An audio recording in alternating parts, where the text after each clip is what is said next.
Welcome welcome welcome intermediate के प्यारे प्यारे एफएम के स्टूडेंट्स। हम लोग चैप्टर पढ़ रहे हैं जिसका नाम है लिवरेज चैप्टर की अभी तक हमने 3 क्लासेस लेनी है, आज शायद 4th क्लास है, राइट? जी हाँ।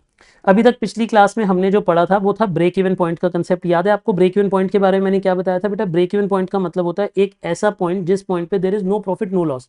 लेकिन किसके पॉइंट ऑफ व्यू से पढ़ रहे हो ब्रेक इवन, वो इंपॉर्टेंट है कि आप ब्रेक इवन पॉइंट किसके पॉइंट ऑफ व्यू से हो। जैसे एग्जाम्पल लो, अगर ऑपरेटिंग मैनेजर के पॉइंट ऑफ व्यू से हो तो वो कहता है कि भगवान इतनी सेल्स कर दे कि ईबीआईटी जीरो हो जाए। तो उसका फॉर्मूला क्या है? Fixed cost upon contribution per unit. इससे यूनिट्स में आंसर आएगा, और अगर यूनिट्स वाले आंसर को इंटू एसपी कर दोगे, सेलिंग प्राइस से मल्टीप्लाई कर दोगे, तो सेल्स में रुपीज में आंसर आ जाएगा।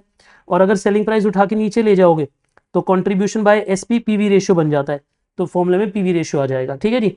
अब लेकिन अगर हम बात करते हैं फाइनेंशियल मैनेजर की, तो वो कहता है कि मुझे उतना ईबीआईटी मिलना चाहिए कि ईपीएस जीरो आ जाए। मुझे उतना ईबीआईटी मिलना चाहिए कि ईपीएस जीरो हो जाए। तो मुझे ईबीआईटी इतना मिलना चाहिए कि ईपीएस जीरो हो जाए। तो इसमें क्या क्या ऐड होगा?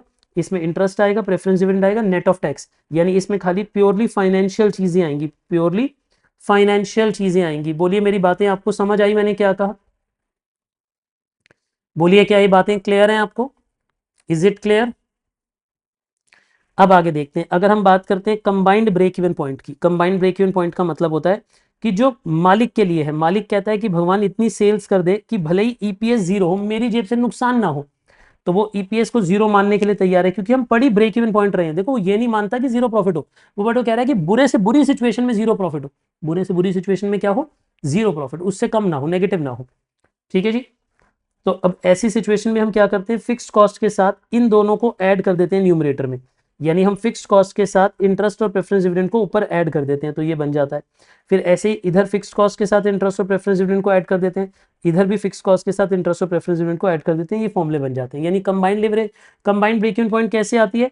बेसिकली आप ये कहो कि न्यूमरेटर में फिक्स्ड ऑपरेटिंग कॉस्ट और फिक्स्ड फाइनेंशियल कॉस्ट दोनों को ऐड कर देते हैं, और डिनोमिनेटर सेम ही आते हैं जो डिनोमिनेटर देते हैं। क्या मेरी बातें रिकॉल हो गई? आप सबको फॉर्मूला याद आ गया? सभी को फॉर्मूला रिकॉल हो गया? पक्की बात है? चलिए फिर हम आगे पढ़ते हैं, थोड़े हम क्वेश्चंस की ओर बढ़ते हैं। हमने ये सारी बातें तो पढ़ ली थी, आइए कुछ क्वेश्चंस पढ़ेंगे और क्वेश्चंस के थ्रू ही थोड़ी थोड़ी नई बातें भी पढ़ेंगे, है ना? मैंने आपको काफ़ी सारे क्वेश्चन बोले थे, जिसमें से मैंने शायद आपको 9th क्वेश्चन होमवर्क दिया था, करेक्ट? 9th क्वेश्चन आप लोगों ने ट्राई किया? कितने बच्चों ने ट्राई किया था? गुड। मैं इसका सोल्यूशन आप लोगों को दे दूंगा ताकि आप अपना आंसर मैच कर सकें। आइए मैं क्वेश्चन नंबर 8 आपको करा देता हूं क्विक क्विक स्पीड में। देखिए क्वेश्चन नंबर 8 का एक पार्ट मैं करा दूंगा, बाकी दोनों पार्ट आप होमवर्क में कर लेना। क्वेश्चन नंबर 8 का ए पार्ट पढ़िए, यहां से हम स्टार्ट करेंगे। वो कहता है फाइनेंशियल लिवरेज है 3/1, इंटरेस्ट है 200, ऑपरेटिंग लिवरेज है 4:1, variable cost as a percentage of sale है 66 2/3, इनकम टैक्स का रेट है 45%। तो देखो उसने हमें काफ़ी सारी जानकारी दे दी और वो बोलता है जाओ मेरे लिए इनकम स्टेटमेंट बना के आओ। तो ये तो बड़ा आसान क्वेश्चन हो गया कि हमें इनकम स्टेटमेंट बनानी है और हमें दो दो लिवरेज ऑलरेडी पता है, हमें ऑलरेडी दो दो लिवरेजेस पता है ना? तो आप एक काम करिए, आप यहाँ पे लिखिए सॉल्यूशन नंबर 8।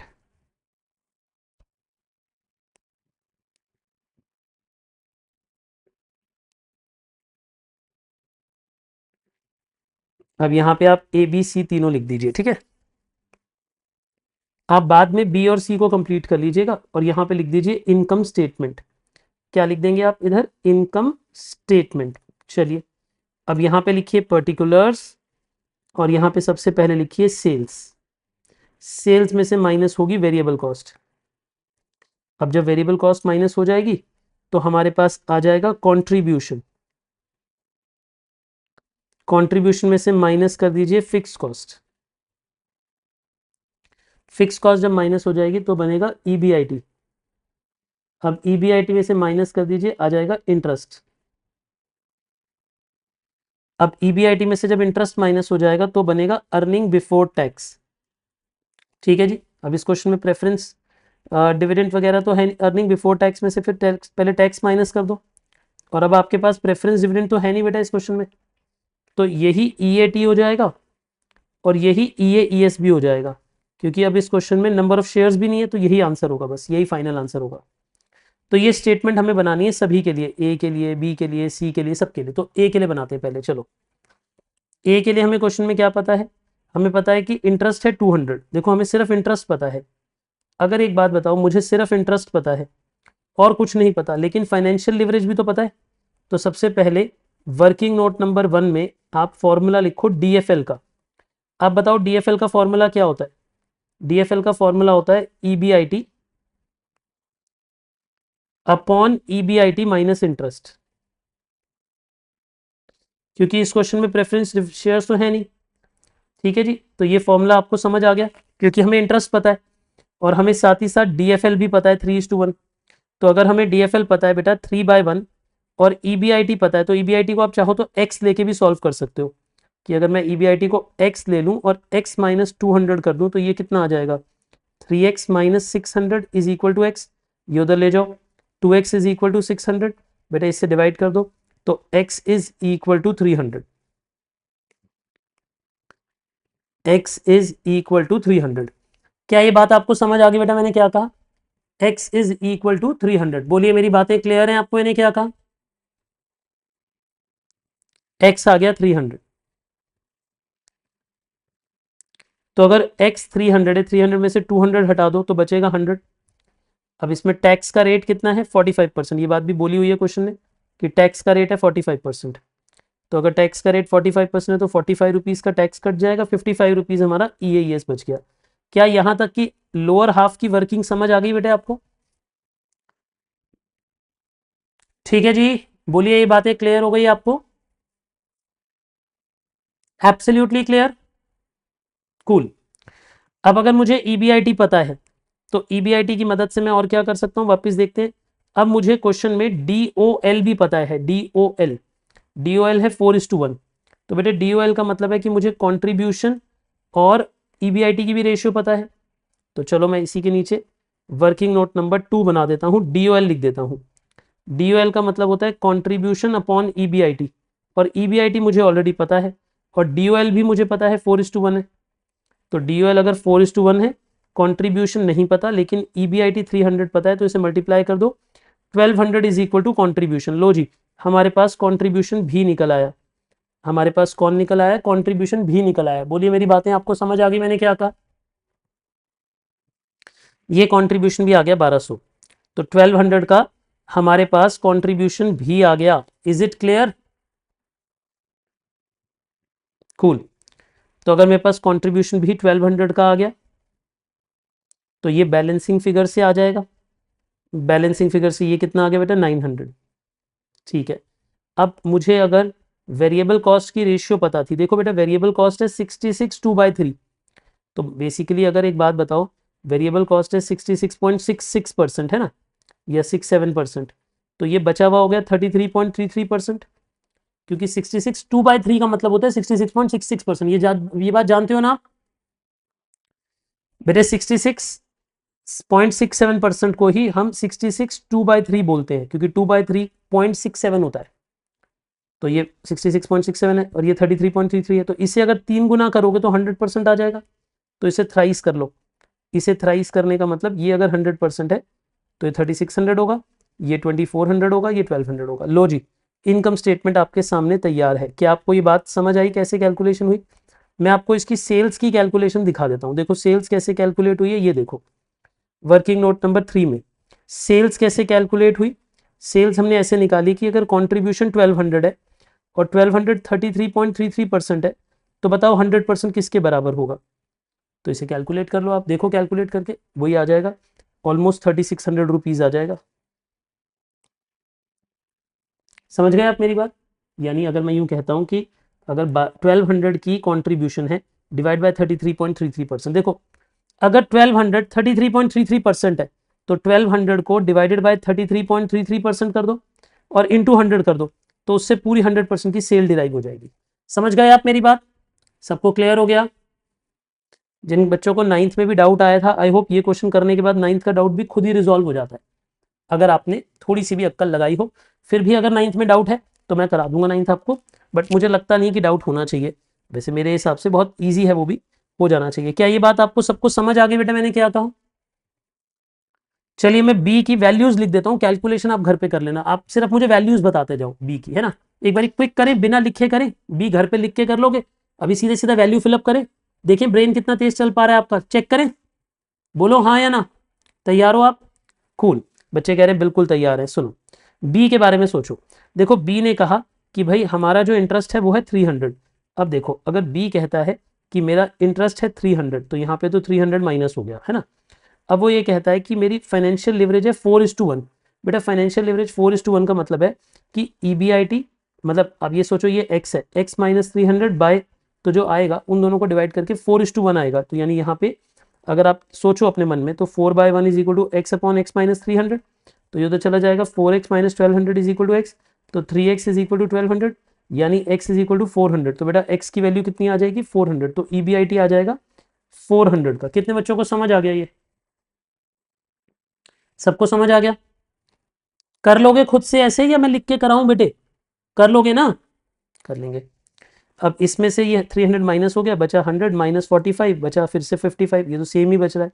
अब ऊपर चले जाते हैं, देखो अब इन दोनों को डिवाइड करके जो कंट्रीब्यूशन और EBIT को डिवाइड करते हैं वो DOL आता है। DOL है 5:1।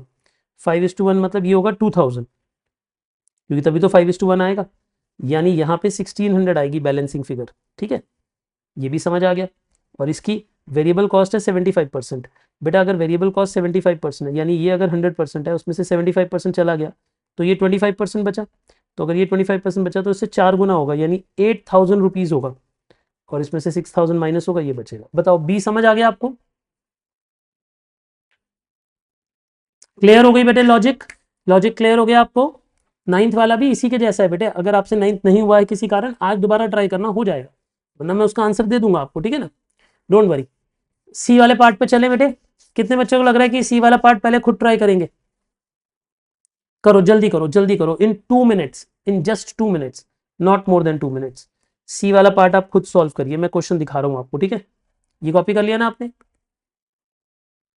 सी वाला पार्ट खुद करो। मैं एकदम शांत बैठा हूं 2 मिनट्स के लिए, पूरे 2 मिनट्स दूंगा आपको। ट्राई किया आप लोगों ने? बताएगा कोई मुझे क्या आ रहा था? देखिए, चलिए आप मुझे सेल बताइए पहले। चलो मैं ट्राई करता हूँ, आप मुझे बताना मैंने ठीक किया है कि नहीं। इंटरेस्ट है 1000 का और रेशियो है 2:1। तो बेटे अगर यहाँ पे इंटरेस्ट आ रहा है 1000 का, तो इसका मतलब ये भी 2000 होगा और ये भी 1000 होगा। इसका मतलब ये 450 का टैक्स चला जाएगा, 550 बचेगा। आप मुझे बताइएगा मैंने सही लिखा है कि नहीं, है ना। और ये रेशियो है 3:1, तो बेटा 3:1 मतलब ये 6000 होगा, और यानी ये 4000 होगा। फिर ये जो वेरिएबल कॉस्ट है 50% है, तो यानी अगर ये 100 है तो ये 50 है, तो ये भी 50 होगा बेटे। अगर ये 50% है तो 12,000 होगा 100%। कितने बच्चों ने बिल्कुल ठीक स्टेटमेंट बना ली थी खुद से? बिल्कुल ठीक बनाई थी, कूल, बहुत बढ़िया। तो इसी के साथ हमारा 8th क्वेश्चन भी ओवर हो जाता है। अब हम आगे मूव कर जाएंगे 9th क्वेश्चन के लिए। चले हम 9th क्वेश्चन की ओर, ठीक है ना। चलिए अब थोड़े थोड़े कंसेप्ट में, और 9th होमवर्क है, 9th में होमवर्क ही लिख के छोड़ रहा हूँ, ये मैं नहीं करा रहा हूँ आपको। ठीक है ना, ये मुझे उम्मीद है कि आप खुद ही कर लोगे। 8th मैंने क्लास में ही करा दिया, और 10th वाला मैंने आपको होमवर्क नहीं दिया था, है ना, वो आज डिस्कस करूंगा। पर मैं थोड़े थोड़े कंसेप्ट अब बढ़ाना चाहता हूँ। चलिए क्वेश्चन नंबर 14 पे आइए। आज मैं इसके थ्रू नए कंसेप्ट आपको इंट्रोड्यूस करूंगा। आइए क्वेश्चन नंबर 14 पे आइए। क्या आप आ चुके हैं क्वेश्चन नंबर 14 पे मेरे साथ?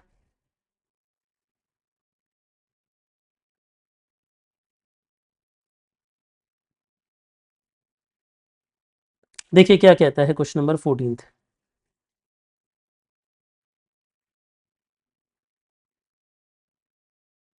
सुनिए, a firm has sales of 75 lakh. देखिए वो कहता है कि एक कंपनी है और उनकी सेल है 75 लाख। चलो हमारे दिमाग में उसकी इनकम स्टेटमेंट बननी स्टार्ट होगी। जल्दी से बताओ, जैसे ही आप सेल सुनते हो आपके दिमाग में इनकम स्टेटमेंट बननी स्टार्ट हो जाती है कि नहीं? बिल्कुल हो जाती है।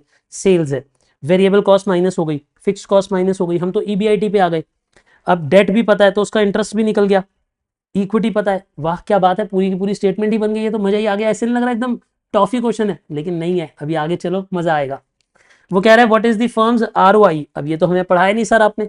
वो कह रहा है does it has a favourable financial leverage. Sir ये बात भी आपने नहीं बताई हमें। अब यही तो मैं बोल रहा हूँ कि अब मैं धीरे धीरे करके नई बातें सिखाऊंगा।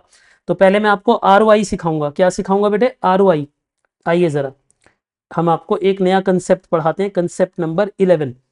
अब आप बोलोगे सर आप तो हर कंसेप्ट में ये बोल रहे हो कि रेशियो में पढ़ाऊंगा। बेटा मैं क्या करूं, ये दोनों के दोनों चैप्टर बड़े इंटरलिंक्ड हैं, पर थोड़ा सा मैं आपको बताना चाहता हूं कि रिटर्न ऑन इन्वेस्टमेंट क्या होती है। सुनिए, मैं आपको दो अलग अलग चीजें सिखाता हूं, ठीक है। एक रिटर्न ऑन इन्वेस्टमेंट के बारे में सिखाता हूं और एक सिखाता हूं रिटर्न ऑन इक्विटी के बारे में। दो बातें सिखा रहा हूं, return on investment, return on equity, ठीक है। देखो इन दोनों में हम ये देखते हैं कि हमने कितना पैसा लगाया और उस पे कितना पैसा कमाया। रिटर्न का मतलब होता है कमाई को देखो। रिटर्न मतलब क्या होता है बेटे, दोबारा बोलो। रिटर्न मींस कमाई, कितना पैसा आपने कमाया वो देखना है। रिटर्न का मतलब क्या होता है, कितना पैसा आपने कमाया आपने वो देखना है, ठीक है। तो रिटर्न ऑन इक्विटी और रिटर्न ऑन इन्वेस्टमेंट में ये फर्क है कि यहां पे हम देखते हैं कि इधर हम समझते हैं कि इक्विटी ने कितना पैसा लगाया और उस पे कितना पैसा कमाया इंटू 100, फिर उसे इंटू 100 कर दो, ये हो जाता है ROE। क्या ये बात आपको समझ आई मैंने क्या कहा? क्या नाप रहे हैं बेटे इस रेशो में, बताना। इस रेशो में हम ये नाप रहे हैं कि इक्विटी ने कितना पैसा लगाया, बोलो मेरे साथ साथ। डिनोमिनेटर में क्या आ रहा है बेटे, बताओ। इक्विटी ने कितना पैसा लगाया और उसने कितना पैसा कमाया। आपको पता है ना, एंड में जो पैसा बचता है EAS वही इक्विटी के घर जाता है। इक्विटी को तो यही पैसा बिलोंग करता है। अग्री और डिसअग्री बेटा, बाकी सब तो औरों को बटता है। याद करो इनकम स्टेटमेंट, कहां भूल जाते हो। देखो मैं आपको याद दिलाता हूँ इनकम स्टेटमेंट। एक बात बताओ, आपने सेल करी, सेल में से पहले वेरिएबल खर्चा चला गया, फिर फिक्स खर्चा चला गया, फिर इंटरेस्ट चला गया, फिर सरकार का टैक्स चला गया, फिर प्रेफरेंस डिविडेंड चल गया, एंड में जो बचता है यही पैसा तो इक्विटी को बिलोंग करता है। अब उसमें से भी कुछ डिविडेंड मिल जाता है, कुछ रिटेन हो जाता है, बट है तो ये पैसा इक्विटी का। तो अल्टीमेटली ये पैसा वो है जो इक्विटी को मिलता है। अग्री, अग्री और डिसअग्री, ये वो कमाई है जो इक्विटी शेयर होल्डर्स ने करी है। परफेक्ट। अब वहीं पर अगर मैं बोलूं रिटर्न ऑन इन्वेस्टमेंट का मतलब क्या होता है, ROI का मतलब क्या होता है। देखिए इन्वेस्टमेंट का मतलब है कि जिन भी लोगों ने लॉन्ग टर्म पैसा बिजनेस में लगाया, लॉन्ग टर्म पैसा बिजनेस में 3 लोगों ने लगाया होता है। तो डिनोमिनेटर में इक्विटी शेयर कैपिटल भी आ जाएगी, प्रेफरेंस शेयर कैपिटल भी आ जाएगी और डेट भी आ जाएगी। कौन कौन आ जाएगा बेटे, या ना एक काम मैं और करता हूं, इसे इक्विटी शेयर होल्डर फंड बोल देता हूं। इक्विटी शेयर होल्डर फंड, ठीक है। क्योंकि इक्विटी का पैसा कैपिटल में भी लगा हो सकता है, रिटेन अर्निंग में भी लगा हो सकता है। इसमें दो तरह के पैसे हो सकते हैं, इक्विटी शेयर कैपिटल भी हो सकती है और reserves and surplus retain earning जो होती है वो भी हो सकती है, क्योंकि वो भी तो बिजनेस में इन्वेस्टेड होती है ना बेटे। क्या इक्विटी ने सिर्फ अपनी इक्विटी दे रखी होती है या रिटेन अर्निंग भी दे रखी होती है? बेटा इक्विटी ने अपना पैसा भी दे रखा होता है, रिटेन अर्निंग भी दे रखी होती है। जो कमाई है और बिजनेस में जुड़ गई, बिजनेस में लग रही है, तो वो भी तो इक्विटी का ही पैसा है, ठीक है ना। तो इक्विटी का पैसा दो तरह से आ रहा होता है, प्लस प्रेफरेंस प्लस डेट। तो आपको नहीं लग रहा कि तीन नीचे हमने तीनों की कमाई को लिख दिया है? आप सच बताओ, नीचे हमने किसकी कमाई को लिख दिया है? नीचे एक तरीके से हमने तीनों की कमाई को लिख दिया है। अग्री और डिसअग्री? अग्री, प्लीज आप मुझे बताइए। आपने कहा हाँ सर, नीचे हमने तीनों की कमाई को लिख दिया है, सच बात है। तो ऊपर भी तीनों की कमाई आनी चाहिए। एक बात बताओ, इन तीनों को कमाई किस पैसे में से मिलती है? इन तीनों को कमाई मिलती है EBIT के पैसे में से। इन तीनों को कमाई मिलती है किससे? EBIT के पैसे पे। तो EBIT इंटू 100। देखो ये जो फॉर्मूला है जो मैंने अभी लिखवाया है, ये वो फॉर्मूला है जो इस चैप्टर में ICI यूज करता है।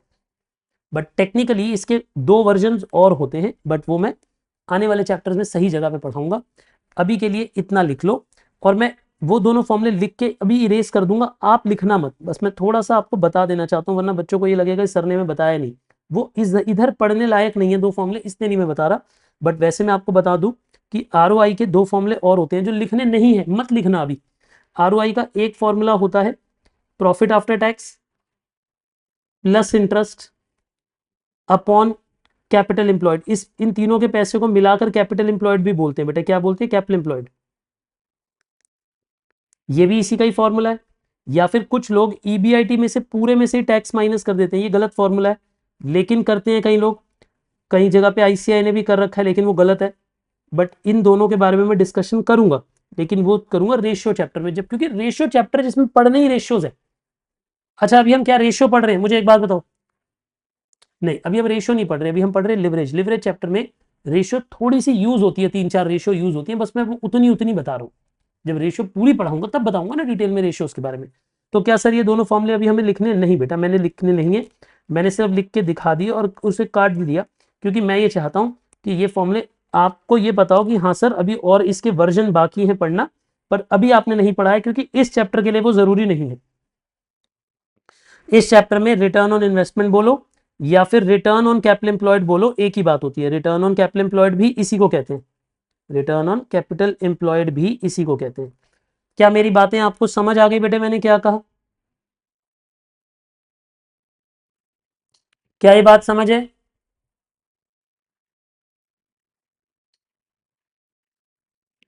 क्लियर है ये बात? Cool man, cool.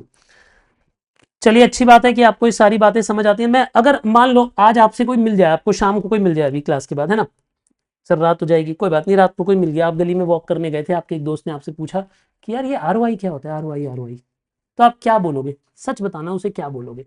अगर कोई आज आपको पूछ ले कि ये यार ये आरओआई क्या होता है, तो आप क्या कहोगे? सच बताना, एकदम सच बताना, आरओआई क्या होता है, क्या कहोगे? सर अगर कोई मुझसे यूं पूछ ले कि ये आरओआई क्या होता है, तो मैं उसे ये बोलूंगा कि आरओआई का मतलब होता है कि कंपनी में, बिजनेस में सबने जितना पैसा लगाया हुआ है, लॉन्ग टर्म कैपिटल लगाई हुई है, उस पे कितनी कमाई हुई है, कैपिटल एम्प्लॉयड पे कितनी कमाई हुई है। क्या बोलोगे? कैपिटल एम्प्लॉयड पे कितने % कमाई हुई है? क्या ये बात आपको समझ आई मैंने क्या कहा? बिजनेस में जो भी लॉन्ग टर्म पैसा लगा हुआ है उस पूरे कैपिटल पे कितनी कमाई हुई है, उसे हम बोलते हैं आरओआई। अगर कोई आपसे ये पूछे कि अच्छा ये आरओई क्या होती है, रिटर्न ऑन इक्विटी क्या होती है, तो क्या बोलोगे? आप बोलोगे इसका मतलब है इक्विटी ने जो पैसा लगाया है उस पे कितनी कमाई हो रही है। क्या कहा मैंने? इक्विटी ने जितना पैसा लगाया है उस पे कितनी कमाई हो रही है। तो दोनों के लॉजिक में डिफरेंस है ना। अच्छा एक बात बताओ, ईबीआईटी में से तो सबका पैसा जाता है, उसी में से इंटरेस्ट का पैसा भी जाता है, उसी में से प्रेफरेंस डिविडेंड भी जाता है, और उसी में से ईएईएस भी जाता है। तो इसलिए तीनों की कमाई का टोटल ऊपर रख दिया, मतलब ऊपर जो रखा वो सबकी कमाई का टोटल है, उसी में से सबको प्रॉफिट मिलता है, सभी को पैसा मिलता है। तो न्यूमरेटर में सबकी कमाई, डिनोमिनेटर में सबका पैसा। यहां पे सिर्फ डिनोमिनेटर में इक्विटी का पैसा और न्यूमरेटर में सिर्फ इक्विटी की कमाई, इक्विटी की कमाई, इक्विटी का पैसा। थम्स अप, बोलिए यस और नो। पक्की बात है? क्लियर है आपको ये बात?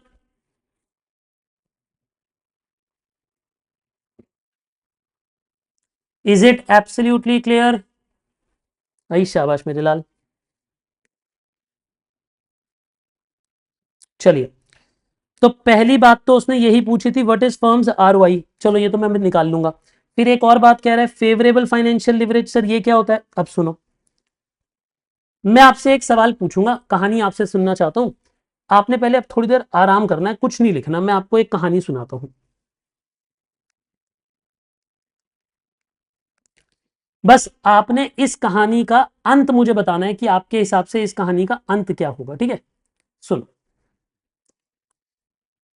एग्जाम्पल लो कि मेरे पास एक बिजनेस है, उस बिजनेस में हम लोगों ने सबने मिलके इक्विटी लगाई है, लेटेस्ट से 100 करोड़, 100 करोड़ की इक्विटी लगाई है। अब अगर हम ये पैसा, अभी सिर्फ समझना है, कुछ लिखना नहीं है, मैंने मना किया लिखने को, आपने सिर्फ मुझे लॉजिक बताना है, ठीक है? हम सब ने मिलकर बेटा कितना पैसा लगाया, जल्दी बताओ। हम सब लोगों ने पैसा डाला, थोड़ा थोड़ा शेयर्स खरीदे, कितना पैसा बिजनेस में इन्वेस्ट करा? 100 करोड़। अब ये बिजनेस में, ये कंपनी में पैसा लगा दिया हमने, कंपनी ने ये पैसा बिजनेस में यूज कर लिया होगा, कंपनी ने पैसा बिजनेस में यूज कर लिया, कंपनी ने इस पैसे को बिजनेस में यूज करा और इस पे अर्निंग करी, यानी प्रॉफिट करा, आरओआई करी 20% की, यानी इस पैसे पे 20% की कमाई करी। तो कंपनी ने इस पैसे पे 20% कमा लिया, यानी इस पैसे पे आप ये सोचो कि हमने 20% कमा दिया। इसका मतलब ये हुआ कि 20 करोड़ रुपीस कमा दिए। तो बताओ ये 20 करोड़ की कमाई किसको बिलोंग करती है? इक्विटी शेयर होल्डर को बिलोंग करती है। अग्री और डिसअग्री? ऑब्वियसली इसमें से टैक्स वैक्स जाएगा, लेकिन बाकी पैसा किसको मिलेगा? इक्विटी को मिलेगा। अग्री? अग्री बेटा, जब एक बात, और हमने कंपनी में पैसा लगाया, कंपनी ने पैसा बिजनेस में लगा दिया, बिजनेस में पैसे में कमाई हुई। अब जो बिजनेस में कमाई होगी वो किसको बिलोंग करेगी? इक्विटी को बिलोंग करेगी। अच्छा मुझे एक बात बताओ कि आप आपके पास और पैसे नहीं है, लेकिन क्या आप इस कंपनी को बढ़ाना चाहते हो? अच्छी प्रॉफिटेबल कंपनी है, 20% प्रॉफिट कमा रही है, क्या आप इस कंपनी को बढ़ाना चाहते हो? एग्जाम्पल लेते हैं, हमने मिलकर एक रेस्टोरेंट खोला 100 करोड़ में, एक अच्छा सा रेस्टोरेंट खोला कोई हाई एंड प्लेस पे, ठीक है ना। अब क्या हम ऐसे और रेस्टोरेंट खोलना चाहते हैं और सिटीज में? हाँ, हमें लगता है ये प्रॉफिटेबल मॉडल है और बहुत बढ़िया चलेगा, तो मैं क्या करूं? अगर मैं ऐसे और काम करना चाहता हूं, अगर मैं ऐसे और प्रोजेक्ट करना चाहता हूं, तो मैं क्या करूं? सोच के बताओ आप मुझे, मैं क्या करना चाहता हूं? तो मैं पता है क्या करूंगा, मैं डेट से पैसा उठाऊंगा। मैं डिवेंचर को बोलूंगा, डिवेंचर डिवेंचर चल मुझे पैसे दे दे, तो मैं डिवेंचर्स बेचूंगा, डेट बेचूंगा, डेट है ना, लोन ले लूंगा। मान लो मैंने डिवेंचर होल्डर से भी पैसा ले लिया, मान लो मैंने उनसे भी 100 करोड़ रुपए ले लिए, और उन्होंने कहा कि आप मुझे 8% का इंटरेस्ट दे देना। उन्होंने मुझसे क्या मांगा था? 8% का इंटरेस्ट दे देना। कहानी समझ आ रही है बेटा आपको? मेरे को अपने बिजनेस को और एक्सपेंड करना है, एक्सपेंड करने के लिए मैंने ये सोचा कि चलो मैं अब किसी और से पैसा मांगता हूं, मैंने किसी और से पैसा मांगा, मैंने फाइनेंस रेज किया, फाइनेंस रेज किया तो मैंने डेट से पैसा रेज करा, डेट से पैसा रेज करा, 8% के इंटरेस्ट पे रेज करा। यहां तक कहानी क्लियर है? अब मैंने ये 8% का पैसा भी इसी बिजनेस में लगा दिया, सोचो। यानी अब इस बिजनेस में जब कमाई आएगी, इमेजिन करो, अब जब इस बिजनेस में से कमाई आएगी, तो अब तो इस बिजनेस के अंदर टोटल मिला के 200 करोड़ इन्वेस्ट हो गए। अब इस बिजनेस में कितनी इन्वेस्टमेंट हो गई, सोच के बताओ। यानी अब इस बिजनेस में 200 करोड़ इन्वेस्ट हो गए। अब तो देखो, जो मेरे वाले 100 करोड़ थे वो भी इन्वेस्टेड थे, उनकी आरओआई भी 20% आ रही थी, यानी उनकी कमाई पे भी 20 करोड़ आ रहा होगा, और ये भी इन्वेस्ट हो गया, ये भी 20। आरओआई का मतलब होता है कि सारे पैसे पे उतनी कमाई आ रही है, तो इस वाले पैसे पे भी 20% कमाई आएगी, यानी 20 करोड़ की कमाई आएगी। लेकिन एक बात बताओ, इधर 20 करोड़ में से इंटरेस्ट कितना देना पड़ेगा? क्या पूरा इंटरेस्ट दे दूंगा मैं उन्हें, सारा पैसा उन्हें दे दूंगा? नहीं, उन्हें कितना दूंगा? उन्हें सिर्फ 8 करोड़ दूंगा। क्यों? क्योंकि उन्होंने 100 करोड़ दिए थे, 100 करोड़ 8% के रेट पे दिए थे, तो इसमें से मैं उन्हें 8 करोड़ का इंटरेस्ट दे दूंगा। अच्छा मुझे एक बात बताओ, जो बाकी का 12 करोड़ है वो किसकी जेब में जाएगा? क्या मैं उस पैसे को जला दूंगा, आग लगा दूंगा, चैरिटी कर दूंगा, दुनिया में बांट दूंगा, वर्करों को बांट दूंगा? बोलो, क्योंकि वो पैसा मेरी कमाई से नहीं आया। या क्या करूंगा मैं उस पैसे का? उसे भी इक्विटी के पास लेके जाऊंगा। ये पैसा भी इक्विटी को बिलोंग करता है, ये पैसा भी इक्विटी को बिलोंग करता है। इक्विटी इस पैसे से अमीर होगा। अपने पैसे से तो 20% कमा ही रहा है, औरों के पैसे से भी 12% कमा रहा है। इसी को बोलते हैं ट्रेडिंग ऑन इक्विटी। आपने बचपन में ये बात पढ़ी होगी, जब आप छोटे थे, बिजनेस स्टडीज में पढ़ाई जाती है आपको, आपके बिजनेस स्टडीज के टीचर्स ने ये बात थ्योरेटिकली पढ़ाई होगी। What is trading on equity? पढ़ी? कितने बच्चों ने नाम सुना हुआ है? ऐसे हाथ उठाओ कि हाँ सर नाम तो सुना हुआ है। समझ आया था नहीं आया था वो एक अलग बात है, लेकिन नाम सुना हुआ है। इसे कहते हैं बेटा trading on equity. Trading on equity मतलब इक्विटी के कंधे पे रख के बंदूक चलाना, इक्विटी के दम पे पैसा कमाना। इक्विटी अपने दम पे पैसा कमा रहा है, लेकिन कैसे? औरों का पैसा लगवा के। देखो इसमें पूरा रिस्क किसका है, इस बिजनेस में पूरा रिस्क किसका है? सच बताओ, इक्विटी का। अगर कल को बिजनेस डूब गया तो हमें डेट वेंचर को पैसा भी वापस देना पड़ेगा, उसे इंटरेस्ट भी देना पड़ेगा 8% का। तो रिस्क किसका है? रिस्क है इक्विटी का। बोलो जल्दी बताओ मुझे, रिस्क किसका है? रिस्क है इक्विटी का। करेक्ट, रिस्क है इक्विटी का। लेकिन इक्विटी, अगर कमाई एक्स्ट्रा हुई तो कमाई भी एक्स्ट्रा इक्विटी की है। इसी को बोलते हैं ट्रेडिंग ऑन इक्विटी। क्या बोलते हैं बेटा? Trading on equity. वैसे आप मुझे एक बात बताओ, अगर आप मेरी इस कंपनी के फाइनेंशियल कंसल्टेंट होते, सोचो आप फाइनेंशियल कंसल्टेंट होते, तो आप क्या कहते कि डिबेंचर उठाए जाए, डिबेंचर से पैसा लिया जाए या ना लिया जाए? आप मुझे सजेस्ट करो, आप पढ़े लिखे लोग हो, आप बोलो डिबेंचर लेना फायदेमंद है या डिबेंचर लेना नुकसान है? आप लिखो फायदा या नुकसान। डिवेंचर के आने से जिंदगी में बाहर आई है? बताओ मुझे, या नहीं आई है? तुम जो आए जिंदगी में, बात बन गई, हो गया कि नहीं हो गया? बताओ डिवेंचर के आने से क्या कहेंगे हम डिवेंचर को? तुम्हारे आने से फायदा हुआ है? हाँ बिल्कुल फायदा हुआ है। क्यों? क्योंकि देखो डिवेंचर का इंटरेस्ट रेट कम है, लेकिन इस पैसे को लगाकर कमाई ज्यादा आ रही है। अग्री? अग्री? अग्री बेटे? अगर मैं यूं कहूं कि डिवेंचर को ला के उसका पैसा लगाकर कमाई ज्यादा आ रही है, तो अच्छी बात है, डिवेंचर लाओ। हम तो कहेंगे और किसी का डेट आता है और किसी का लोन आता है, ले आओ। बोलिए हाँ या ना। समझते हो आप मेरी बात? Correct, correct. अभी ना मैं कुछ ऐसे लोगों को जानता हूं, ये करना मत, ये मैं वार्निंग दे रहा हूं, ये करना नहीं है, ये सिर्फ सुनना है, ठीक है? ये सिर्फ सुनना है। बट मेरे को इन चीज़ों को सुन के डर लगता है। मैं जब किसी को कंसल्टेंसी देता हूँ, जब मैं किसी को एक्सप्लेन करता हूँ कुछ फाइनेंशियल मैटर्स, तो मैं इस चीज़ से दूर रहता हूँ, मैं ऐसी बातें नहीं सजेस्ट करता हूँ। बट मैं आपको इसका रियल लाइफ एक एग्जांपल देता हूँ, ठीक है। बट आपने फॉलो नहीं करना कि ये सर ने कहा था, मैं पहले ही वार्निंग दे रहा हूँ कि ये गलत है, नहीं करना चाहिए। बट मैं किसी को जानता हूँ बहुत क्लोजली, उन्होंने ना एक घर लिया, ठीक है, होम लोन पे घर लिया। होम लोन समझते हो बेटा क्या होता है? उन्हें प्रॉपर्टी खरीदनी थी, उतने पैसे अभी उनके पास इकट्ठे नहीं थे, तो उन्होंने एक लोन ले लिया। तो उन्होंने एक होम लोन लिया, ठीक है ना, कुछ 4 करोड़ के आसपास की प्रॉपर्टी थी। मुझे लगता है कि 1.6 करोड़ उन्होंने खुद दिए थे और 2.4 करोड़ का उन्होंने लोन ले लिया। तो इतने का लोन ले लिया। अब लोन पे क्या रेट चल रहा होगा मुझे ध्यान नहीं है, मेरे हिसाब से 8% के आसपास मान लेते हैं, बॉल पार्क फिगर। कभी 7 हो जाता है, कभी 8 हो जाता है, कभी 9 हो जाता है, उसी के बीच में रहता है इंटरेस्ट। तो 8% मान लेते हैं, यानी उन्होंने 2.4 करोड़ रुपीस का लोन ले रखा है 8% के रेट पे। वैसे फ़ायदा हो चुका है उन्हें ऑलरेडी, क्योंकि जब उन्होंने प्रॉपर्टी ली थी जिसके बारे में मैं बात कर रहा हूँ, वो प्रॉपर्टी आज की डेट में ऑलमोस्ट 7 करोड़ की हो चुकी है। मतलब खरीदी 4 करोड़ की थी 2-3 साल पहले, वो एकदम से रेट बढ़ गया और प्रॉपर्टी 7 करोड़ के आसपास की हो गई है, क्योंकि प्री बुकिंग में ली थी उन्होंने। तो ऑलरेडी वो 2-3 करोड़ के प्रॉफिट पे हैं उस प्रॉपर्टी पे। लेकिन बात अभी उस प्रॉपर्टी के प्रॉफिट की नहीं चल रही, बात चल रही है वो इस वक्त क्या कर रहे हैं। मेरे हिसाब से वो रिस्क ले रहे हैं, जिसके मैं अगेंस्ट हूँ। मैंने उन्हें वॉर्न भी किया है, बट वो अभी समझ नहीं रहे हैं। और तो देखिए, लोन है 2.4 करोड़ का, यहां तक कहानी समझ आ गई। उनके पास ना अच्छी खासी सैलरी आती है, he earn some decent amount of salary. तो मैंने उन्हें सजेस्ट किया कि आप अपनी लोन की इंस्टॉलमेंट बढ़ा दीजिए 50%, लोन जल्दी खत्म हो जाएगा। जो लोन 20 साल का है वो शायद 8-9 साल में खत्म हो जाएगा, अगर आप 50% 60% अपनी इंस्टॉलमेंट बढ़ा देते हो, शायद 7 साल में ही खत्म हो जाएगा लोन। तो आप जल्दी पे कर दो लोन।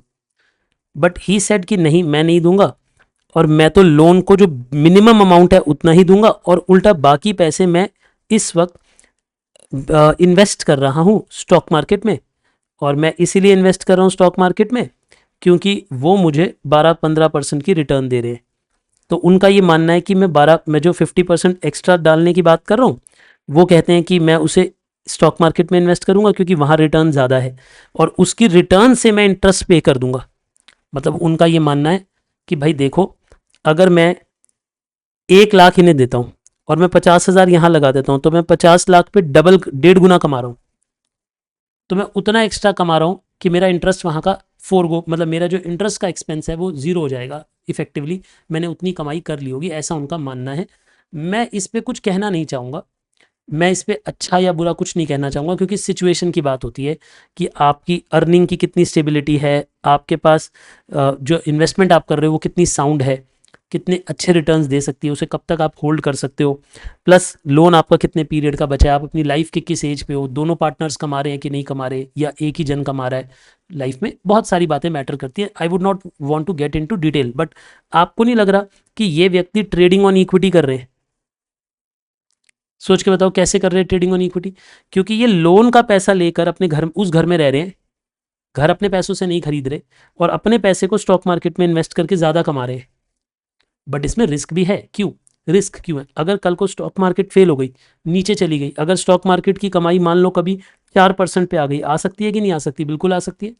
स्टॉक मार्केट नीचे भी जा सकती है, अर्निंग रुक भी सकती है 1-2 साल। कभी कभी ऐसा भी होता है 1-2 साल स्टॉक मार्केट बिल्कुल फ्लैट हो जाती है, कहीं ऊपर नीचे नहीं जा रही होती, थोड़ा थोड़ा ऊपर नीचे जा रही होती है, तो उस केस में उन्हें नुकसान हो सकता है। But he is not thinking about it. But I hope कि आपको रियल लाइफ एग्जाम्पल समझ आया मैंने क्या कहा। कितने बच्चों को समझ आया कि हाँ, ये उसी का एक थोड़ा डिफरेंट वर्जन ऑफ एग्जाम्पल है? कूल। ये हमारे कोर्स से रिलेटेड नहीं है, बट टॉपिक से रिलेटेड तो ज़रूर है। तो सुनो, मैं आपको ये बता रहा था कि अगर हमने डिवेंचर से पैसा लिया है और डिवेंचर्स के पैसे पे हम 20% कमा रहे हैं और उन्हें कम इंटरेस्ट दे रहे हैं, तो ये हमारे लिए फायदेमंद है। इसी को बोलते हैं फेवरेबल फाइनेंशियल लिवरेज। इसी बात को बोलते हैं क्या? Favourable financial leverage. देखो, फेवरेबल फाइनेंशियल, अभी लिखना नहीं, सिर्फ सुनना। फेवरेबल फाइनेंस, देखिए, अगर मैं यूं कहूं केस 1, अगर मैं कहूं कि इफ, सुनिए मेरी बात please, if interest rate is less than ROI, इसका मतलब क्या हुआ?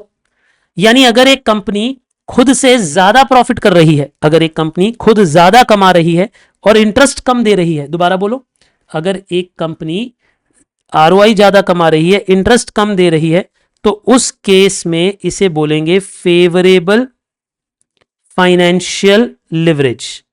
फेवरेबल फाइनेंशियल लिवरेज, ठीक है जी। अगर कंपनी का इंटरेस्ट रेट आरओआई से कम है, इसका मतलब क्या है? इसका मतलब है, यानी हिंदी में समझिए, यानी बिजनेस को या कंपनी को डेट से फायदा हो रहा है, फायदा हो रहा है, क्योंकि, क्या मेरी बातें आपको समझ आ रही है बेटा मैंने क्या कहा? यानी कंपनी को डेट से फायदा हो रहा है क्योंकि इंटरेस्ट रेट कम है,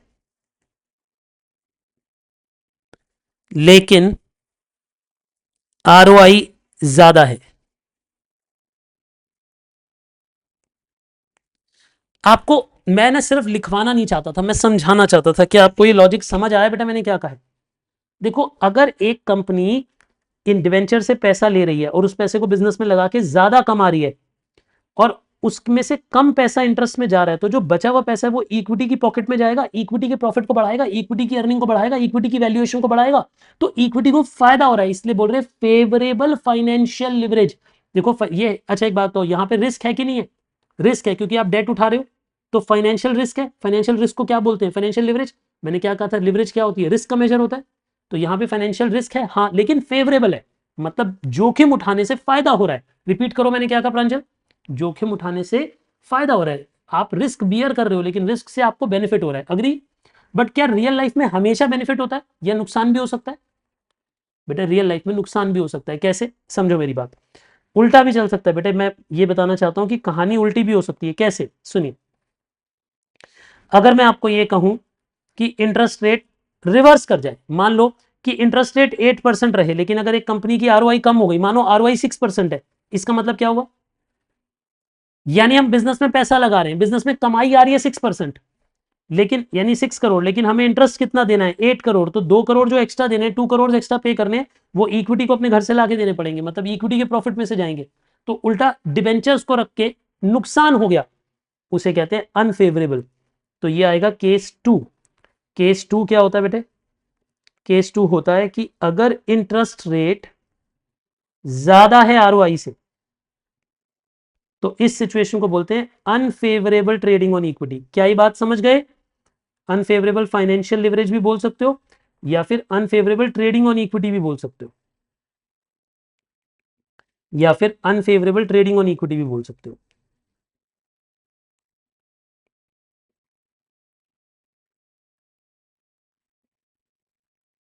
ट्रेडिंग ऑन इक्विटी।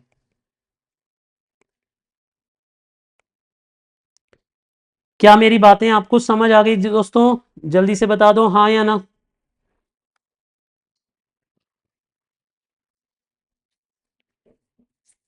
क्या ये बातें क्लियर हैं आपको?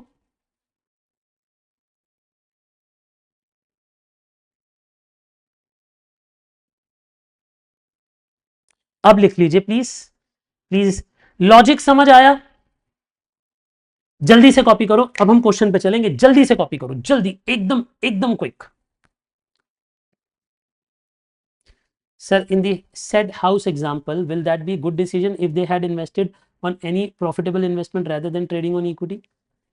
देखिए, मैं इस पे कमेंट नहीं करना चाहूँगा बेटे, मतलब कि अगर वो, मतलब जैसे वो घर पे लोन लेके उस लोन पे स्टॉक मार्केट में लगा के उस पे पैसा कमा रहे, रिस्क तो है, रिस्क तो है। अगर कल को स्टॉक मार्केट डूबती है या गिरती है, थोड़े समय डिप लेती है, तो नुकसान हो सकता है ऐसे व्यक्ति का। इसीलिए मैं इस चीज़ के अगेंस्ट हूँ, मतलब I am personally against this fact.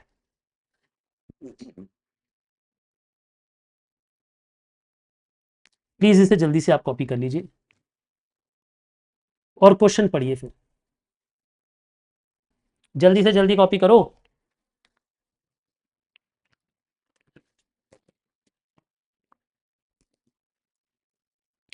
मुझे लगता है कि अब हमें क्वेश्चंस की ओर मूव कर जाना चाहिए, क्वेश्चन की ओर मूव कर जाना चाहिए कि नहीं?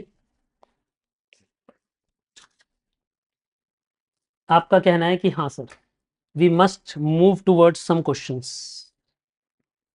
चलिए जी, वापिस आते हैं। क्वेश्चन नंबर 14 पे देखिए, क्वेश्चन नंबर 14 हमें क्या कहता है। अब उसने हमें इनकम स्टेटमेंट के बारे में काफ़ी अच्छी अच्छी बातें बता दी थी। उसने कहा था सेल पता है और ये सारी बातें पता है। तो चलो मैं एक काम करता हूँ, मैं सॉल्यूशन नंबर 14 अब आपको सॉल्व करके देने लगा हूँ। आपने सबसे पहले लिखनी है इनकम स्टेटमेंट। जानबूझ के मैं हमेशा हाफ पेज को यूज़ करता हूँ इनकम स्टेटमेंट के लिए, ताकि बचे हुए हाफ पेज में मैं थोड़े वर्किंग नोट्स बना सकूँ अगर ज़रूरत पड़े तो। लिखिए जी इधर, यहाँ पे आ जाएगा पर्टिकुलर्स, यहाँ पे आ जाएगा अमाउंट और फिर रुपीस। ठीक है, सुनिए, वो कहते हैं कि हमारी सेल्स कितनी थी। उन्होंने कहा कि जी सेल्स है 75 लाख रुपीस की। बहुत बढ़िया। फिर वेरिएबल कॉस्ट है 42 लाख। आप मुझे बताते जाओगे बेटा कैलकुलेशन करके, जल्दी जल्दी माइनस करके। अगर इसमें से 42 लाख रुपीस हम सब्ट्रैक्ट कर देंगे तो हमारे पास क्या बचेगा, जल्दी से बताइए आप। अगर हम इसमें से 42 लाख रुपीस सब्ट्रैक्ट कर देंगे तो हमारे पास क्या बचेगा। आप मुझे कंट्रीब्यूशन दे सकते हैं इसमें से निकाल के, बोलिए कितनी कंट्रीब्यूशन बचती है।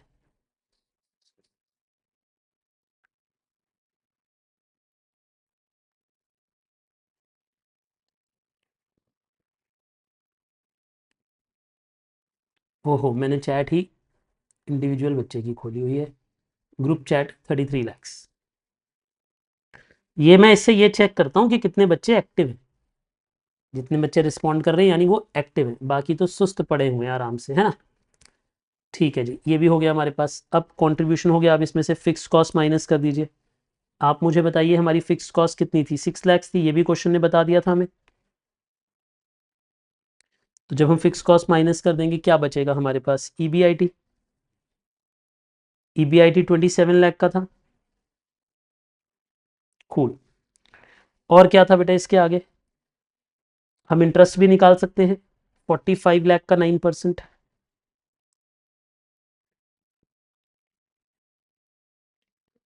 45 लाख का 9%, बताओ बेटा मुझे कितना होता है 45 लाख का 9%। तो आप 40500 इतना इंटरेस्ट पे करोगे, नहीं 000। ठीक है, अब आपके पास क्या बचेगा जब आप इंटरेस्ट पे कर दोगे तो, इंटरेस्ट पे करने के बाद प्लीज़ बताइए। आप ये कहेंगे कि हमारे पास अर्निंग बिफोर टैक्स आ जाएगा 22,95,000। एक समझदार बच्चा क्या बता रहा है, ईबीटी। मैंने बोला इंटरेस्ट माइनस करने के बाद क्या बचेगा, वो चैट में लिख रहा है ईबीटी। हे प्रभु, अमाउंट चाहिए, अमाउंट। माइनस करिए टैक्स, बताइए कितना था टैक्स।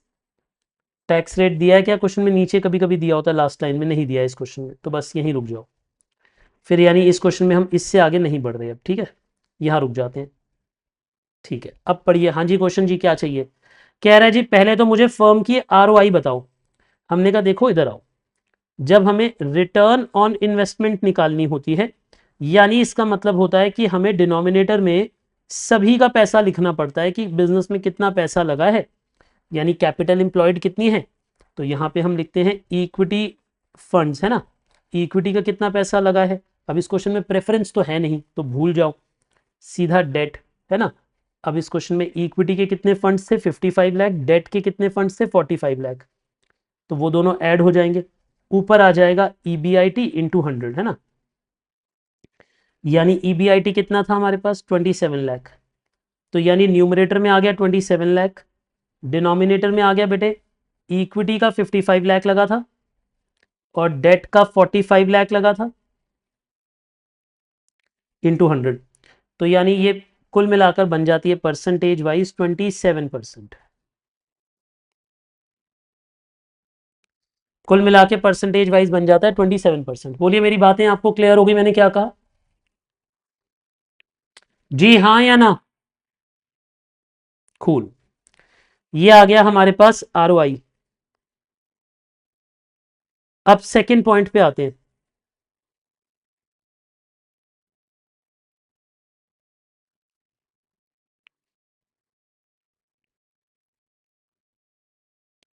बोलिए चले हम सेकंड पॉइंट पे।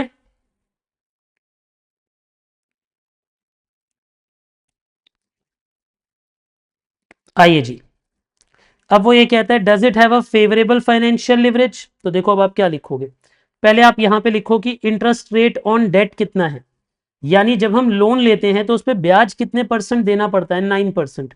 लेकिन अगर वो पैसा हम बिजनेस में इन्वेस्ट करते हैं तो हमारी रिटर्न ऑन इन्वेस्टमेंट कितनी आती है, यानी हम इन्वेस्ट करके कितना पैसा कमाते हैं, 27%। तो आप मुझे बताओ इस कंपनी को डिबेंचर्स उठाकर, डेट उठाकर फायदा हो रहा है या नुकसान हो रहा है, फायदा हो रहा है या नुकसान हो रहा है, जल्दी बताओ।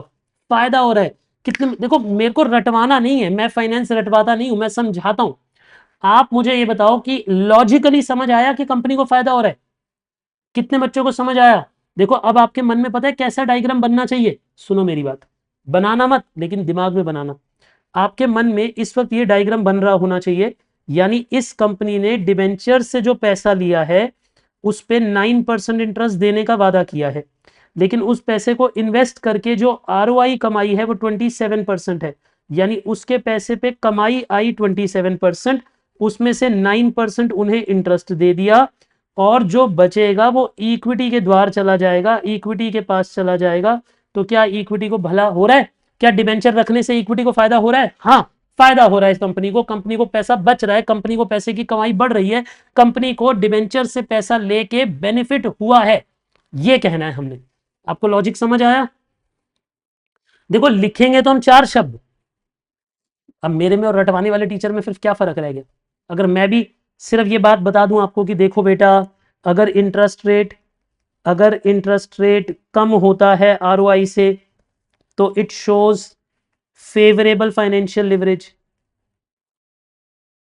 अब ये रटवा कर तो मैं भी लिखवा सकता हूं आपको, बट ये रटवाना नहीं है बेटे, ये बात समझने वाली है कि हाँ क्यों फेवरेबल फाइनेंशियल लिवरेज है।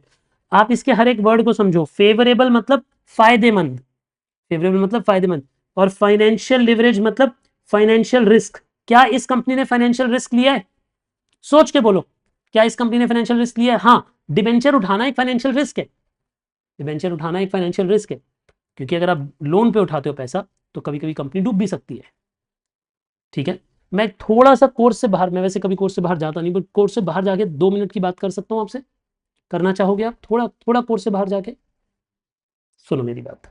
अब ये लिख लिया ना, अब मैं पहले ही वार्न कर रहा हूं कि मैं अब अगले 5 मिनट 3-4 मिनट जो भी बात कर रहा हूं, मैं ये कोर्स से बाहर जाके बात कर रहा हूं, मतलब ये आपके करिकुलम का हिस्सा नहीं है, नहीं सुननी तो स्किप कर सकते हो आप ये बात।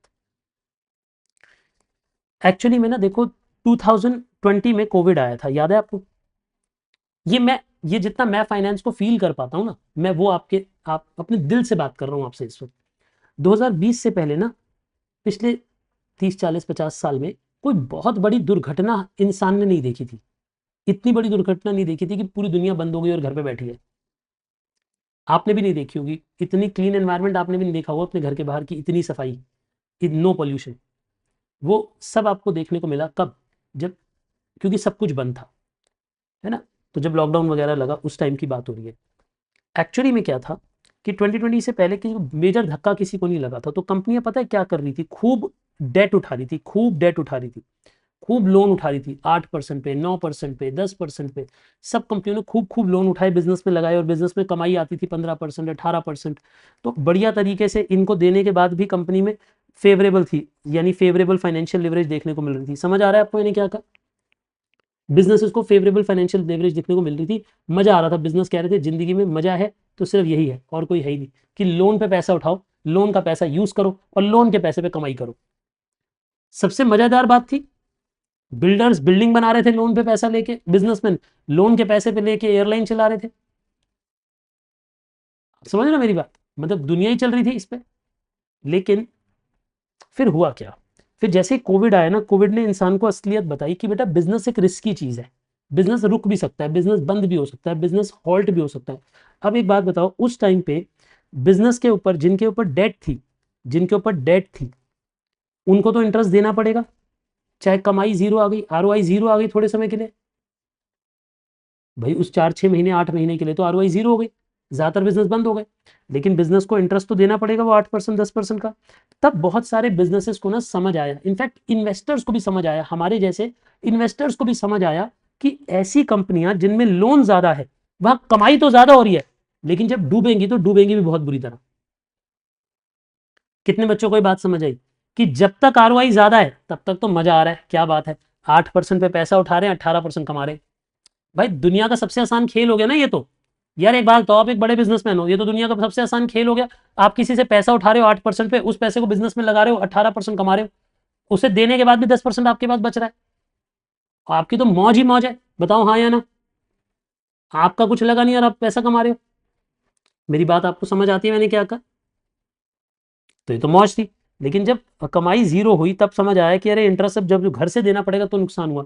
तो 2020 के बाद ना आप एक शिफ्ट देखोगे बहुत सारे बिजनेसेस में भी और बहुत सारे इन्वेस्टर्स में भी, मैं अपने आप को भी उसमें इंक्लूड करता हूं, कि धीरे धीरे करके हम लोग लो डेट वाली कंपनियों पे या नो डेट वाली कंपनियों पे मूव हो गए। आज की डेट में मैं भी अपनी मेजर इन्वेस्टमेंट मतलब ऑलमोस्ट 60% ऑफ जो स्टॉक की इन्वेस्टमेंट है, वैसे मैं स्टॉक में इन्वेस्टमेंट अब कम रखता हूँ बहुत, मैं I am diversified into mutual funds, मैं उनके थ्रू इन्वेस्ट करता हूँ। कभी हम इस पर भी बात करेंगे कि क्यों मैं डायरेक्ट स्टॉक में इन्वेस्टिंग अब नहीं करता हूँ। बट ऑलमोस्ट 60% से ज्यादा मेरी जो इन्वेस्टमेंट्स हैं वो ऐसी कंपनीज में है जो डेट फ्री कंपनीज है या वेरी लो डेट कंपनीज है। वेरी लो डेट कंपनीज मतलब मैं अपना पैसा उन कंपनियों के शेयर्स पे लगा रहा हूं जिन कंपनियों ने उधार नहीं उठाया। सर क्यों? क्योंकि अगर उस कंपनी ने उधार उठाया हुआ है, डेट उठाई हुई है, कल को अर्निंग बंद हो गई, अर्निंग कम हो गई, तो उसको जब डेट को पैसा दिया जाएगा तो इक्विटी का पेट काट के दिया जाएगा। पता है आपको ये बात? इक्विटी से लेके तो दिया जाएगा, तो इक्विटी की कमाई पे बहुत डाउनफॉल आ सकता है। इसीलिए आजकल ज्यादातर लोग, मतलब मैंने ये स्विच 2020 के बाद देखा है कि धीरे धीरे करके लोग उन कंपनियों की तरफ ज्यादा अट्रैक्ट हो रहे हैं जिनके पास लो डेट है। आप इसके बारे में ऑनलाइन पढ़ भी सकते हैं कि बहुत सारी भारतीय कंपनीज भी लो डेट या जीरो डेट की तरफ मूव कर रही है। किसकी तरफ मूव कर रही है? लो डेट या फिर जीरो डेट की तरफ मूव कर रही है। बोलिए ये बातें आपको समझ आई मैंने क्या कहा?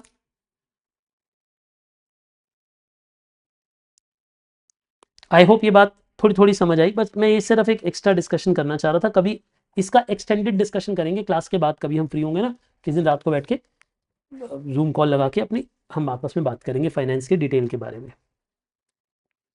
चलिए वापस आते हैं।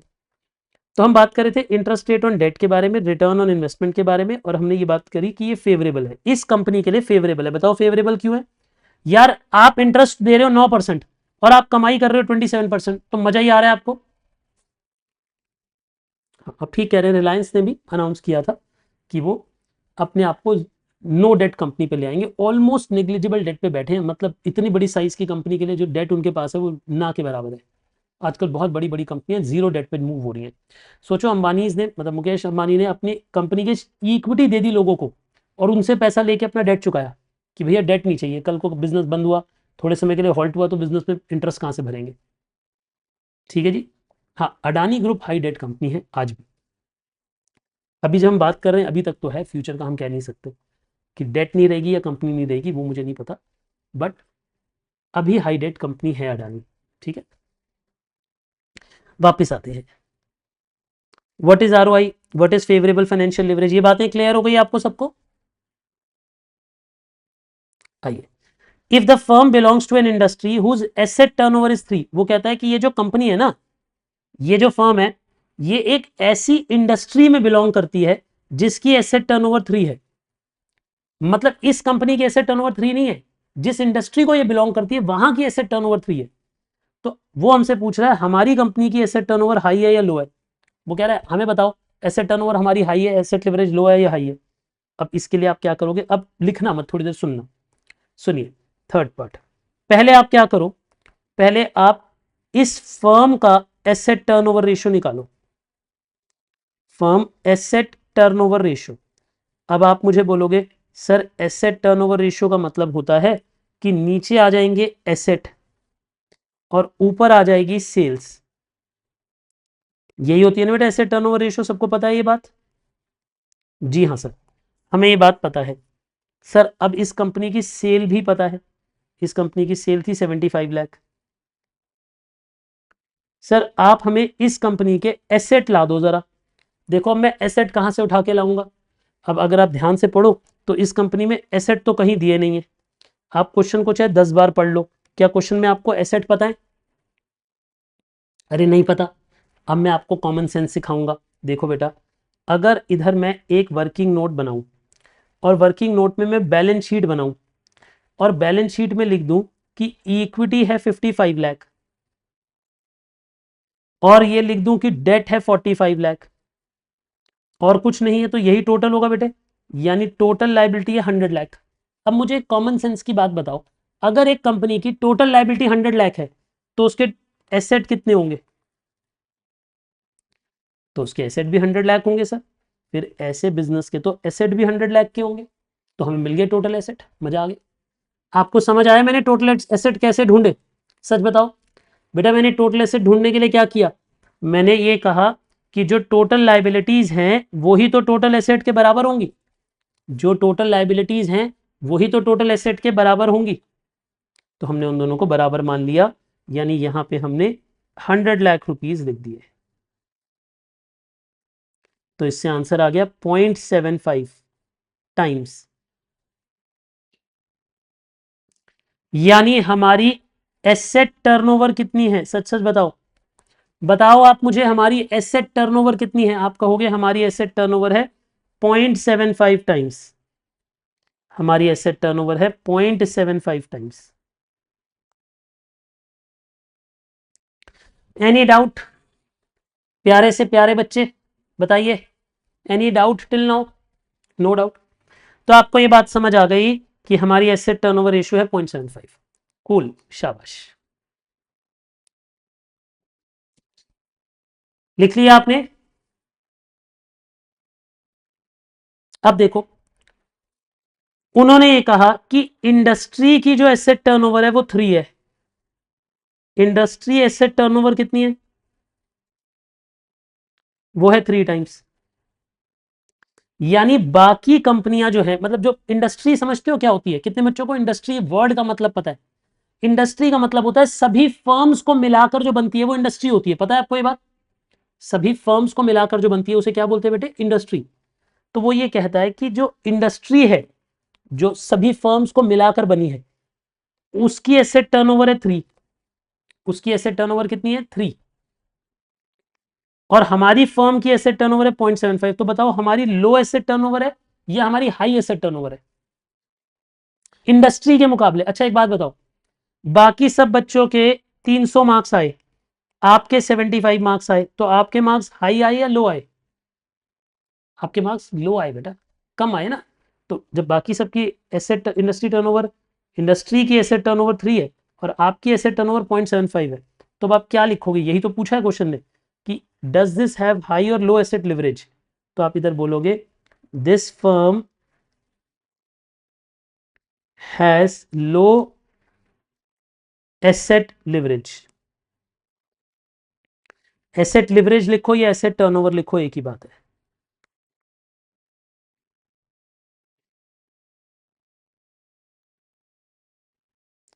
यानी इस फर्म की एसेट टर्नओवर कम है, यानी इस फर्म की एसेट टर्नओवर कम है।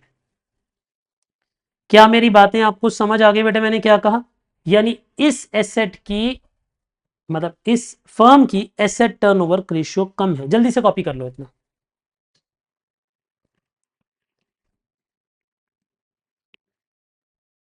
हमारे बिजनेस की एसेट टर्नओवर रेशियो जितनी होनी चाहिए उससे कम है, बाकियों की 3 है। बाकी लोग जितने एसेट लगाते हैं उससे 3 गुना सेल करते हैं, हम एसेट जितने लगाते हैं उससे खाली 0.75 गुना सेल करते हैं। खाली 0.75, मतलब उतने की भी सेल नहीं करते। बेकार बिजनेस है एकदम।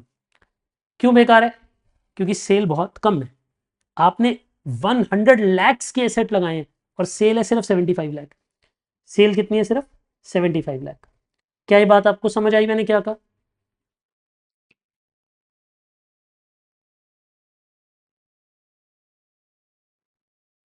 ठीक है जी,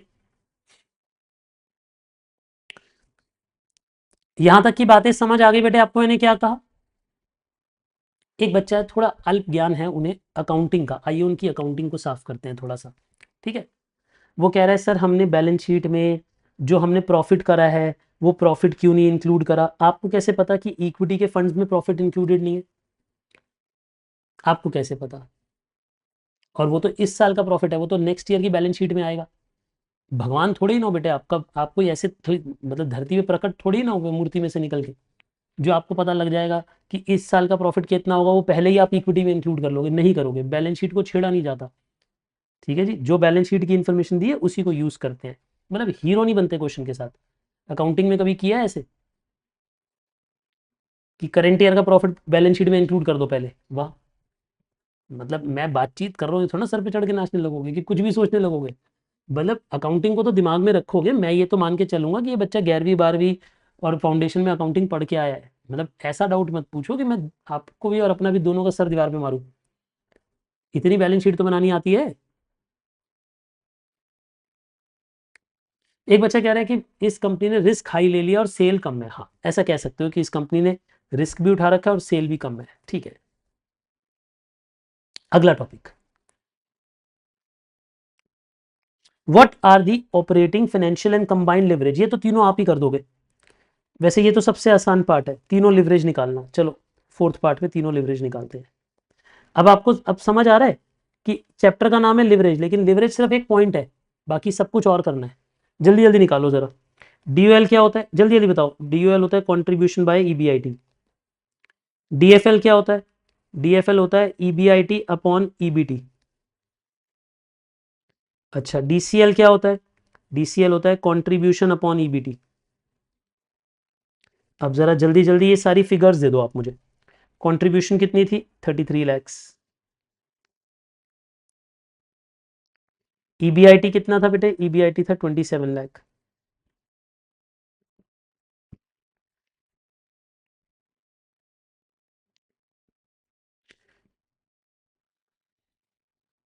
ईबीटी कितना था? Earning before tax 2295।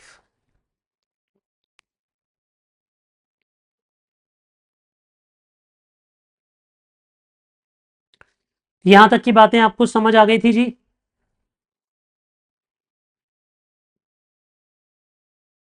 बताइए कितना होगा इसका आंसर?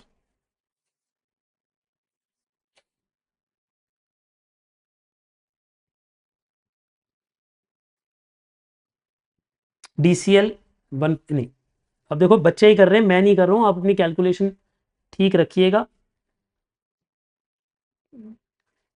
1.176 बेटा, ये बच्चों ने ही लिखवाया है। अब जो लिखा है मैंने उतना लिख दिया है, आप थोड़ी सी कैलकुलेशन खुद कर लेना। मुझे लगता है कि ये कैलकुलेशन आसान काम है, आप कर लोगे, है ना? आइए अब जरा फिफ्थ पार्ट पे चलते हैं। क्या हम नेक्स्ट पार्ट पे चले? इस पे पर डिस्कशन भी नहीं करूंगा मैं, कुछ कर लिया कॉपी। चलो डेटा आगे, चलिए नेक्स्ट फिफ्थ पार्ट पे चलते हैं। अब फिफ्थ पार्ट है, if the sale drop to 50 lakh. अब ये बड़ा इंटरेस्टिंग है बेटा, मैं चाहता हूं इसे बहुत ध्यान से सुनना, बहुत ध्यान से सुनना इस पार्ट को, ठीक है? अभी यहां तक का आपने पूरा कॉपी कर लिया है ना, ये इनकम स्टेटमेंट बना लिया, ये सब पार्ट्स कर लिया ना बेटा, मेरे साथ साथ कॉपी कर लिया ना? ठीक है, फिफ्थ पार्ट। अब वो कहता है कि अगर सेल ड्रॉप हो गई, 50 लाख पे पहुंच गई, मतलब अगर सेल 50 लाख पे पहुंच गई, तो what will be the new EBIT. तो आप मुझे बताओ कि नया ईबीआईटी कितना होगा? नया वाला ईबीआईटी कितना होगा? क्या ये बात आप समझ गए मैंने क्या कहा?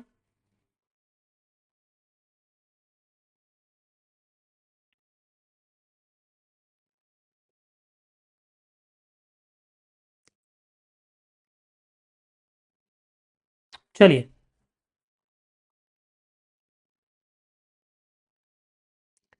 तो नया वाला ईबीआईटी कितना होगा? इसी स्टेटमेंट में दोबारा बना देता हूं मैं, इसी के साथ ना यहां पे बना देता हूं प्रपोज सिचुएशन।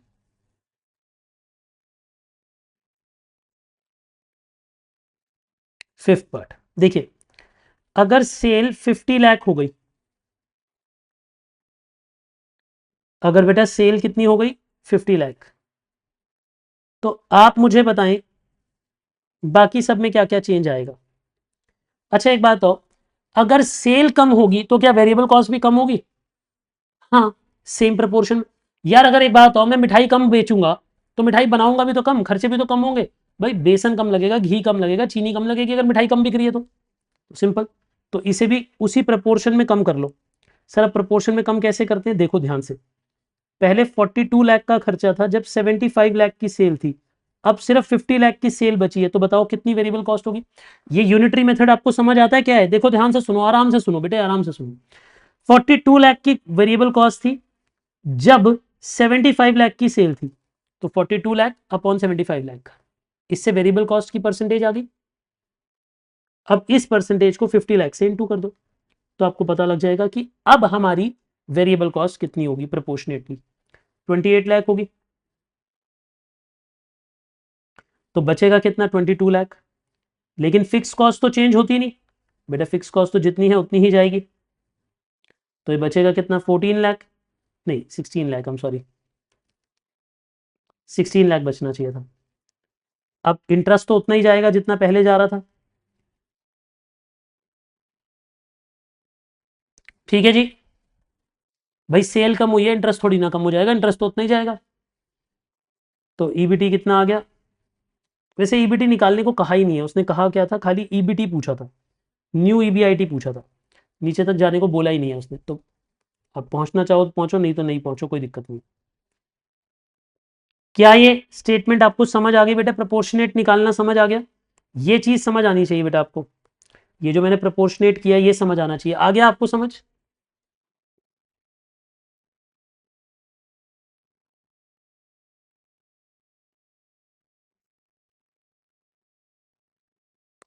फिफ्थ पार्ट पे आइए।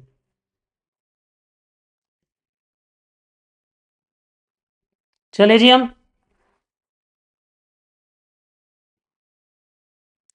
तो आप क्या लिखोगे, so if sales drop to ₹50 lakhs, यानी अगर सेल्स 50 लाख पे आ गई, then EBIT is equal to ₹16 lakh.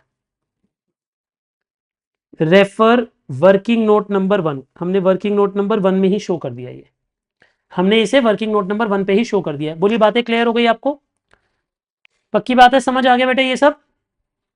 चलिए फिर और आगे बढ़ते हैं बेटा, फिफ्थ पार्ट हो गया, सिक्स पार्ट पे चलते हैं। आइए, let us move to six part, है ना। अब सिक्स पार्ट हमें क्या कह रहा है, पढ़िए। एट व्हाट लेवल, अब असली क्वेश्चन आया, at what level EBT of the firm will be equal to zero, मतलब वो ये पूछ रहा है कि कितनी सेल करूं कि ईबीटी जीरो हो जाए, कितनी सेल करूं कि ईबीटी जीरो हो जाए। मेथड समझ आ रहा है आपको मैंने क्या कहा, यानी कब सेल जीरो होगी, मतलब नहीं सॉरी सेल जीरो नहीं होगी, कब ईबीटी जीरो होगा। ठीक है जी, अब मैं इसे दो तीन तरीके से कर सकता हूं, मैं आपको अलग अलग तरीके से करके दिखाऊंगा, आपने पहले समझना है अच्छे से, ठीक है ना। ये वो टॉपिक है जो एग्जाम में आएगा ही आएगा, मतलब जो सिक्स पार्ट है ना, ये असली पार्ट है जो एग्जाम में आएगा। सुनो मेरी बात, अगर ईबीटी जीरो होगी, अगर ईबीटी जीरो होगी, तो वो बोल रहा है कि बताओ सेल कितनी होगी।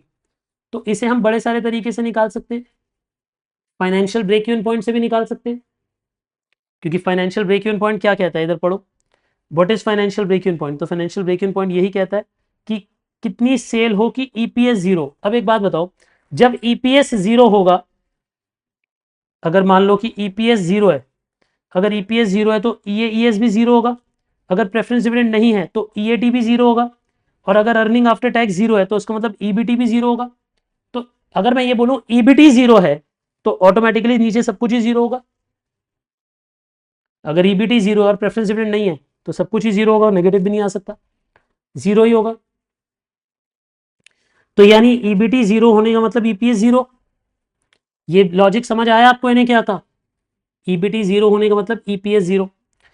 तो हमें क्या करना चाहिए, इधर देखिए, मैं आपको ये क्वेश्चन दो तीन तरीके से करा सकता हूं, मैं पहले सबसे सिंपल तरीके से कराता हूं। ऐसे लिखिए, वी वॉन्ट टू नो, हम क्या जानना चाहते हैं, sales level at which EBT is equal to zero. हमें वो सेल लेवल जाननी है, साथ साथ लिखते भी रहो, जिसपे ईबीटी जीरो होगा, जिसपे ईबीटी जीरो होगा। ये बात समझ गए बेटा मैंने क्या कहा, हमें वो सेल लेवल जाननी है जिसपे ईबीटी जीरो होगा। अब समझिए, it means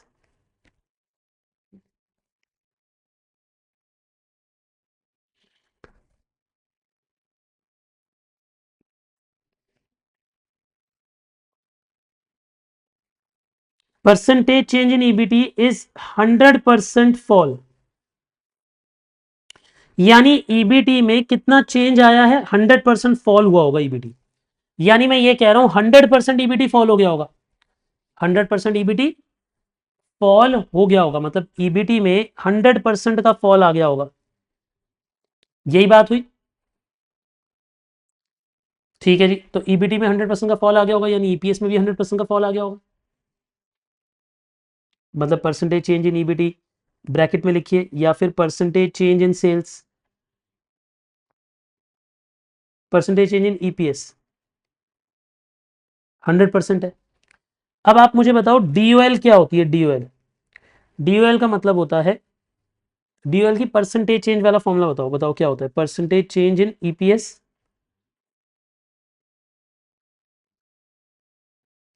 upon percentage change in sales, यही मतलब होता है। देखो ईपीए डीओएल के फॉर्मूला पे चलो, सॉरी डीसीएल के फॉर्मूला पे चलो, डीसीएल क्या होता है, मैंने इधर डीओएल लिख दिया, मुझे इधर डीसीएल लिखना चाहिए था, क्योंकि मैं स्टार्टिंग से एंडिंग तक जा रहा हूं। तो देखो क्या फॉर्मूला होता है, percentage change in EPS upon percentage change in sale DCL, ये वाला फॉर्मूला सबको याद है, क्योंकि हम सेल से अंत तक जाते हैं बेटा, सेल से कहां तक जाते हैं, अंत तक बेटे। लेकिन इस क्वेश्चन में हमारे लिए अंत हो ही कहां रहा है बेटा, अंत यहीं पे ही हो रहा है, तो सेल से ईबीटी तक ही जाएंगे। अब जब आगे क्वेश्चन ही नहीं जा रहा, जब क्वेश्चन में टैक्स नहीं है, प्रेफरेंस डिविडेंड नहीं है, कुछ नहीं है, तो फिर हम क्वेश्चन यहीं तक ही बात करेंगे, अब ईपीएस तक बात नहीं कर सकते। तो हम इस क्वेश्चन को में क्या लिख देंगे, इसी फॉर्मूला को चेंज करके ऐसे लिख देंगे, percentage change in EBT upon percentage change in sales. मतलब जितने परसेंटेज ईपीएस चेंज होगा उतने ही परसेंट ईबीटी भी चेंज होगा, ऑब्वियस बात है, जितने परसेंट ईबीटी चेंज होगा उसी प्रोपोर्शन में ईपीएस भी चेंज होता है। क्या यहां तक की बातें क्लियर है आपको? ठीक है जी, अब सुनो, हमारा डीसीएल कितना है, हम डीसीएल पहले ही निकाल चुके हैं 1.437, तो हम यहां लिख देंगे 1.437 is equal to 100% fall in EBT is equal to percentage change in sales. तो आप मुझे बताओ, ये फॉर्मूला हम पहले ही कैलकुलेट कर चुके थे, यहां से उठा लिया हमने, परसेंटेज चेंज इन ईबीटी हमने 100% फॉल कर दिया, परसेंटेज चेंज इन सेल हमने यहां लिख दिया, ये ऊपर ले जाओ, ये नीचे ले जाओ, तो क्या हो जाएगा बताओ, परसेंटेज चेंज इन सेल्स कितनी होती है, 100% अपॉन 1.437, मतलब कितना हो गया बेटा इसका, 69.59%। तो इसका मतलब 69.59% फॉल आना चाहिए सेल्स में, यानी अगर सेल 69.59% फॉल हो गई तो ईबीटी जीरो हो जाएगा, तो ईबीटी कितना हो जाएगा, जीरो हो जाएगा। सर ये कुछ समझ नहीं आया, अभी चिंता मत करो, मैं हूं ना, मैं अभी इसके बहुत सारी रूप बताऊंगा, बहुत सारी तरीके से बताऊंगा, और इसी के बहुत सारे क्वेश्चन कराऊंगा, तभी तो समझ आएगा। अब मैंने आपको बोला कि ये क्वेश्चन एग्जाम में हमेशा आता है, तो बेटा इसमें कुछ तो बात होगी। आप एक बात बताओ, अगर मैं ये बात बोल रहा हूँ कि एग्जाम में हमेशा आता है, तो कुछ तो बात होगी तभी तो आता है, ऐसे थोड़ी ना आ जाता होगा।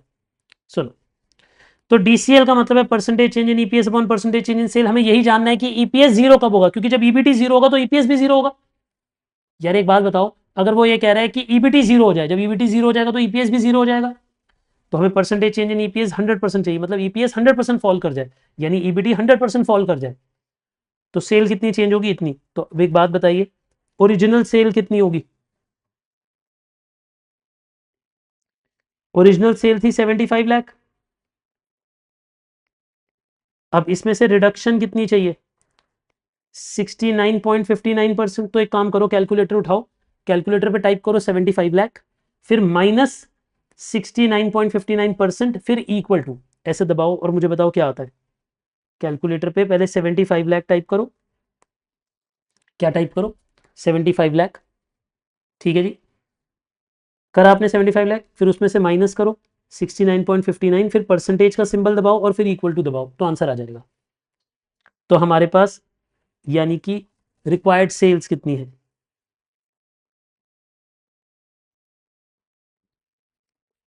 तो रिक्वायर्ड सेल्स है 22,80,750, यानी इतनी सेल पे हमारा ईपीएस जीरो होगा, ईबीटी जीरो होगा, यानी at this sales level EBT will be equal to zero. यानी अगर इतनी सेल हो गई तो ईबीटी जीरो बन जाएगा। अगर इतनी सेल हो गई तो ईबीटी जीरो बन जाएगा अपने आप। सर थोड़ी थोड़ी बात समझ आई। यानी हमने डीसीएल को यूज किया और डीसीएल की मदद से यह पता लगाया कि कितनी सेल करें तो ईपीएस जीरो होगा, यानी ईबीटी जीरो होगा, क्योंकि अगर ईबीटी जीरो होगा तभी ईपीएस जीरो होगा। जब ईबीटी जीरो होगा तभी ईपीएस जीरो होगा। क्या ये बात आपको क्लियर हो गई मैंने क्या कहा?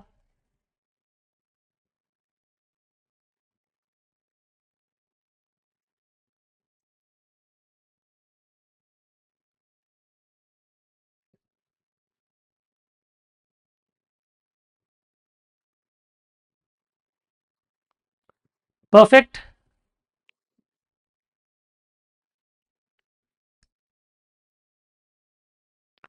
बोलिए जी, ये बातें समझ आ गई आपको सबको?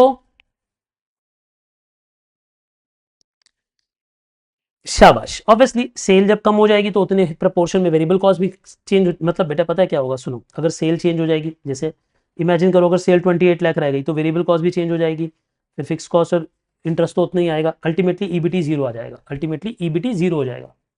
ठीक है जी। क्या ये बातें आपको समझ आई मैंने क्या कहा? ये एक मेथड समझ आया कैलकुलेशन का, ये मुझे बेस्ट लगता है मेथड। क्या ये मेथड आपको सबको समझ आ गया? बट इसी क्वेश्चन को हम रिवर्स कैलकुलेशन से भी कर सकते हैं। कैसे? आइए इसी का एक और मेथड देखते हैं। इसी के लिए आप लिखिए, ये तो हमारा मेथड वन था, ठीक है ना, ये हमारा मेथड वन था।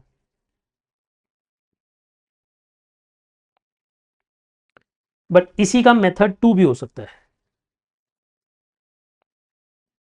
समझिए हम इसे कैसे सॉल्व कर सकते हैं, अच्छे से समझिएगा, ध्यान से समझिएगा। अगर मैं ये कहूं कि प्रेजेंट लेवल कितना है, और अगर मैं कहूं कि प्रपोज लेवल कितना है for EBT equal to zero, तो हम बैकवर्ड कैलकुलेशन से भी चल सकते हैं और ये मेथड ज्यादा एक्यूरेट है। इसका आंसर इस वाले आंसर से थोड़ा नजदीक आएगा, 2-4 हजार ऊपर नीचे आता है हमेशा ना, 2-4 हजार ऊपर नीचे आएगा। देखिए इस मेथड को बोलते हैं स्टेटमेंट मेथड। आप समझिए, पहले हमें सेल पता है 75 लाख की है, लेकिन यहां पे तो हमें नहीं पता अभी। अब इसमें से वेरिएबल कॉस्ट हमें पता है कितने की थी, 42 लाख।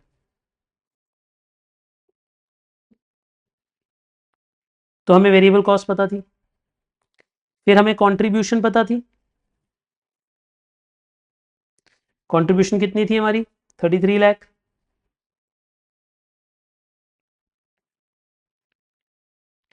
फिर हमें फिक्स कॉस्ट पता थी 6 लाख। फिर हमें ईबीआईटी पता थी 27 लाख। फिर हमें इंटरेस्ट पता था 4,05,000। फिर हमें ईबीटी पता था 22,95,000, राइट।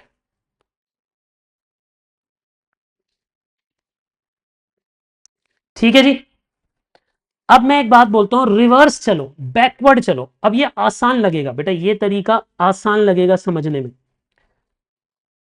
क्वेश्चन ने क्या बोला कि अगर मुझे ईबीटी जीरो चाहिए, बोलो जरा एक बारी बोलो बेटा, जब पुकारते हो ना तो ब्रेन में सेव होती है बात।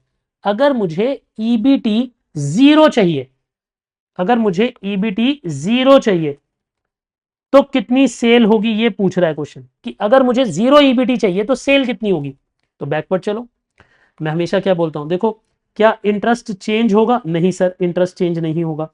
क्या फिक्स कॉस्ट चेंज होगी, नहीं सर फिक्स कॉस्ट चेंज नहीं होगी। तो उल्टा चलो, देखो उल्टा चलेंगे तो जो माइनस वाला सिंबल है वो ऐड हो जाएगा, तो 0 प्लस 4,05,000, तो ये फिगर कितनी आ जाएगी 4,05,000। अब 4,05,000 प्लस 6,00,000, तो ये फिगर कितनी आ जाएगी 10,05,000। क्या आपको रिवर्स कैलकुलेशन समझ आ रहा है मैंने क्या कहा? कितने बच्चों को यहां तक समझ आ गई थे? पक्की बात है, क्लियर है? अब एक बात समझो कि पहले 75 लाख की सेल पे 33 लाख का कंट्रीब्यूशन था। अगर मैं उसी रेशियो को, उसी पीवी रेशियो को यहां फॉलो करूं तो यहां पे सेल कितनी हो जाएगी? देखो कैसे। आप ये कह सकते हो कि अगर 75 लाख की सेल थी जब 33 लाख का कंट्रीब्यूशन था, मतलब आप ये समझो कि 75 लाख की सेल्स थी जब 33 लाख का कंट्रीब्यूशन था, और अब कंट्रीब्यूशन है 10,05,000 का। तो आप मुझे इसकी कैलकुलेशन बता दो यूनिटरी मेथड से कितनी हो जाएगी। आप चाहो तो पीवी रेशियो निकाल के भी कर सकते थे, अगर आप चाहते तो पीवी रेशियो डिराइव करके भी कर सकते थे, उससे करा दूं। इसका आंसर कितना आ रहा है निकाला वैसे किसी ने? 75 लाख अपॉन 33 लाख इंटू 10,05,000, 2284090, 228,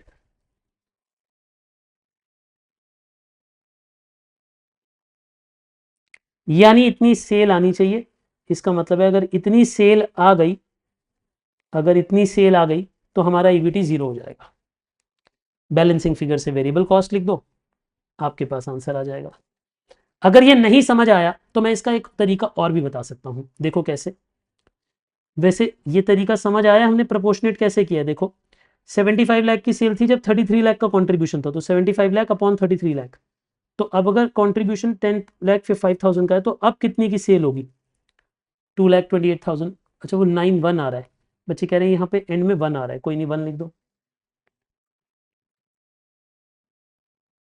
ठीक है जी, ये बात भी क्लियर हो गई आपको?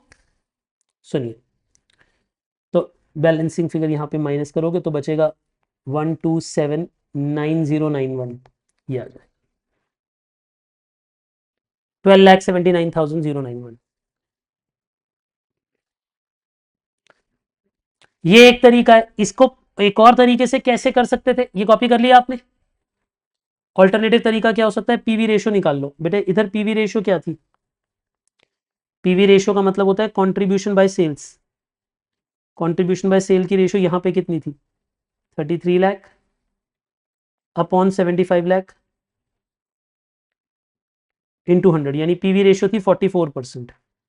तो अगर मैं यहां पे कह दूं कि पीवी रेशियो है 44%, तो अब आप मुझे बताओ सेल कैसे डिराइव करोगे? अब आप कहोगे कि अगर पीवी रेशियो 44% है, करेक्ट, तो आप इसे ऐसे लिख दोगे कि अगर ये पोर्शन 44 है, इमेजिन करो कि 10,05,000 44 के बराबर है, तो 100% के बराबर कौन है?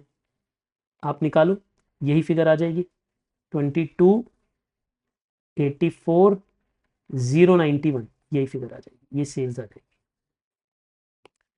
समझ आई बेटा आपको डेरिवेशन रिवर्स कैलकुलेशन में? ये मेथड 2 हो गया reverse calculation.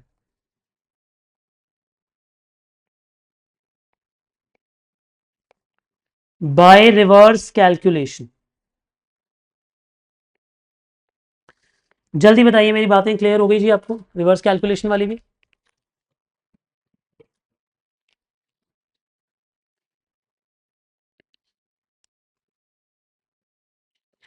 PV ratio change नहीं होती जब हम ज्यादा यूनिट बनाएं या कम यूनिट बनाएं, क्योंकि पीवी रेशियो 1 यूनिट की भी उतने ही परसेंट आती है, 10 यूनिट की भी उतनी ही आती है, 1 लाख यूनिट की भी उतनी ही परसेंट आती है। पीवी रेशियो सेम परसेंटेज होती है बेटा। पीवी रेशियो की परसेंटेज चेंज नहीं होती जब तक क्वेश्चन में वेरिएबल कॉस्ट चेंज ना हो रही हो, मतलब वेरिएबल कॉस्ट में कोई खर्चा चेंज ना हो रहा हो। यहां तक कॉपी कर लिया आपने?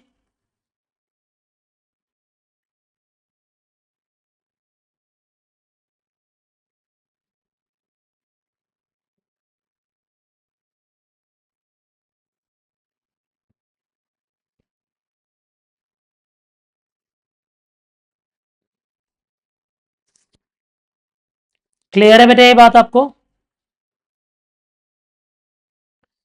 क्या आपको यहां तक की बातचीत समझ आ गई? मैंने क्या कहा जल्दी बताइए प्लीज।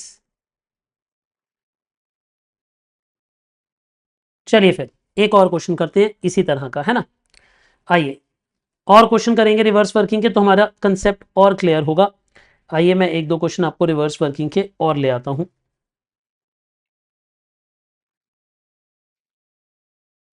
क्वेश्चन नंबर 20 देखो,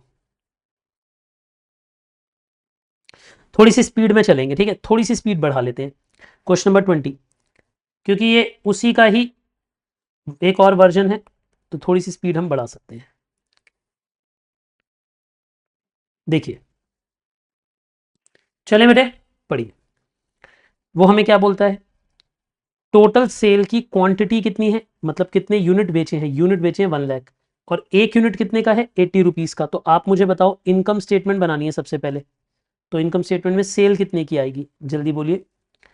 इनकम स्टेटमेंट में सेल्स कितने की आ जाएगी, तो आप ये कहोगे कि हमने, आप इधर लिखिए इनकम स्टेटमेंट,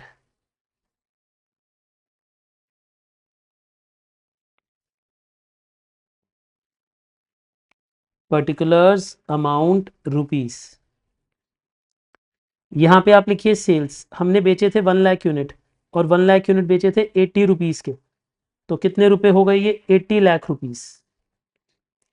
यहाँ तक क्लियर है बेटा आपको? कितने पे पहुंच गए बेटा हम, 80 लाख रुपीज़ पे। यहाँ तक की बातें क्लियर हैं आपको सबको? आगे देखिए फिर, अगर 80 लाख रुपीज़ की सेल है, फिर वो ये कहता है कि हमारी वेरिएबल कॉस्ट कितनी है, 55% ऑफ सेल्स। अगर मैं ये कहूं कि हमारी वेरिएबल कॉस्ट 55% है, तो ये तो वैसे काफ़ी आसान हो गया। क्यों? तो ये तो 44 लाख हो जाएगा बेटे। अब हमारे पास कंट्रीब्यूशन कितनी हो जाएगी, कंट्रीब्यूशन मतलब बचेगी 45%, यानी कि 36 लैक्स। ये भी क्लियर हो गया, शाबाश। और आगे पढ़ते हैं। फिक्स्ड कॉस्ट कितनी है हमारी, वो ये कहते हैं फिक्स कॉस्ट है 12,60,000, तो ये भी माइनस कर दीजिए। आई होप अब इनकम स्टेटमेंट तो बेटा खून में बहने लगी होगी, ये तो इजीली बना लेते होगे अब आप, इजीली। अब हम आ गए ईबीआईटी पे। ईबीआईटी कितनी आ गई हमारी, 23,40,000। अब इसमें से इंटरेस्ट हटाइए बेटा, डिबेंचर्स पे 10% का इंटरेस्ट है 54 लाख पे, तो डिबेंचर का इंटरेस्ट कितना लगेगा, आप बोलोगे इंटरेस्ट लगेगा 54 लाख का 10%, यानी कि 5,40,000, तो 18 लाख रुपीज बचा फिर तो, यानी हमारे पास ईबीटी कितनी बची, 18 लाख रुपीज। और आगे पढ़ते हैं बेटे। टैक्स का रेट कितना है, टैक्स का रेट है 35%, तो यानी यहां पे हमें टैक्स रेट माइनस कर देना चाहिए 35%, 6,30,000।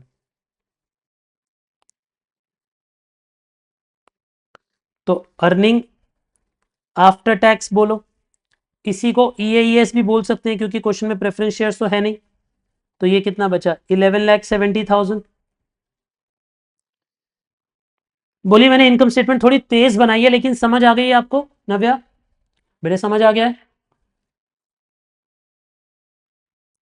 अब इधर देखिए, इक्विटी जो है वो 10 रुपए का एक शेयर है और 50 लाख रुपए के शेयर है, तो क्या मैं ये कह सकता हूं कि ये जरूर 5 लाख शेयर्स होंगे? कितने बच्चों को समझ आ गया कि 5 लाख शेयर्स होंगे? सोच के बताओ बेटा, अगर 10 रुपीज का एक शेयर है, सोचो 10 रुपीज का एक शेयर है और टोटल शेयर 50 लाख के हैं, और टोटल शेयर 50 लाख के हैं, तो ये बात समझ आ गई हमें। तो अगर हम इसे divide by number of equity shares कर दें,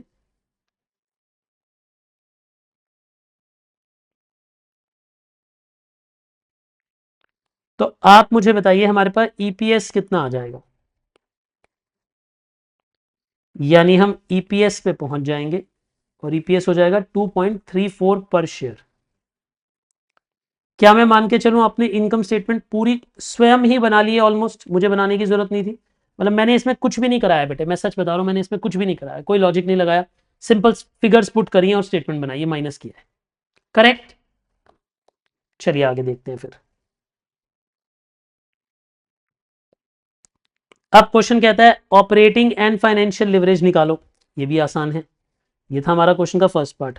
क्वेश्चन का सेकंड पार्ट है degree of operating leverage. Degree of operating leverage कितना होगा बेटा? कंट्रीब्यूशन बाय ईबीआईटी यानी 36 lakh upon 23,40,000। Degree of operating leverage DOL कितना हुआ? 1.538। बच्चों ने बोला कि ये हो रहा है 1.538, ठीक है। अब DFL कितना होगा बेटे? DFL होगा EBIT upon EBT, EBIT upon EBT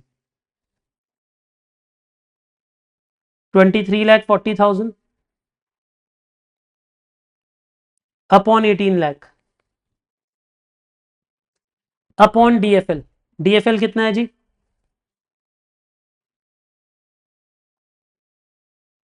DFL है 1.3।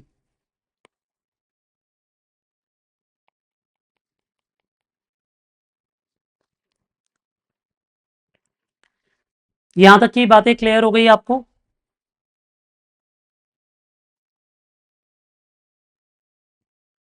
क्या मैं मान के चलूं ये सारी बातें समझ आती हैं आपको?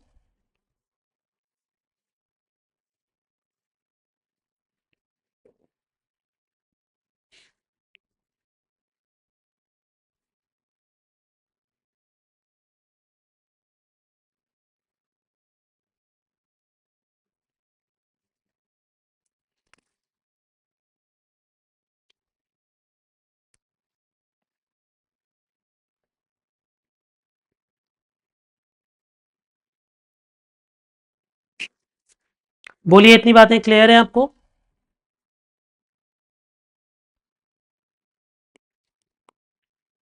Companies written on investment. अब कंपनी की रिटर्न ऑन इन्वेस्टमेंट कितनी है, जल्दी बताइए। आप मुझे बताइए बेटा, रिटर्न ऑन इन्वेस्टमेंट कैसे आती है? कोई बता सकता है मुझे? रिटर्न ऑन इन्वेस्टमेंट कैसे निकलती है? ROI। आप उसके लिए EBIT को न्यूमरेटर में रख देते हो और नीचे कैपिटल एम्प्लॉयड रख देते हो। कैपिटल एम्प्लॉयड मतलब मालिकों ने कितना पैसा लगाया है, टोटल जितना भी बिजनेस में लॉन्ग टर्म पैसा लगाया वो कितना लगाया। तो अब सुनिए, EBIT कितनी है हमारी, बताइए जी। EBIT है 23,40,000। अब आप मुझे बताइए इक्विटी ने कितना पैसा लगाया है, डेट ने कितना लगाया है। क्वेश्चन में बता रखा था कि इक्विटी ने 50 लाख लगाए हैं, डेट ने 54 लाख लगाए हैं। इक्विटी ने 50 लाख लगाए हैं और डेट ने 54 लाख रुपीज लगाए हैं।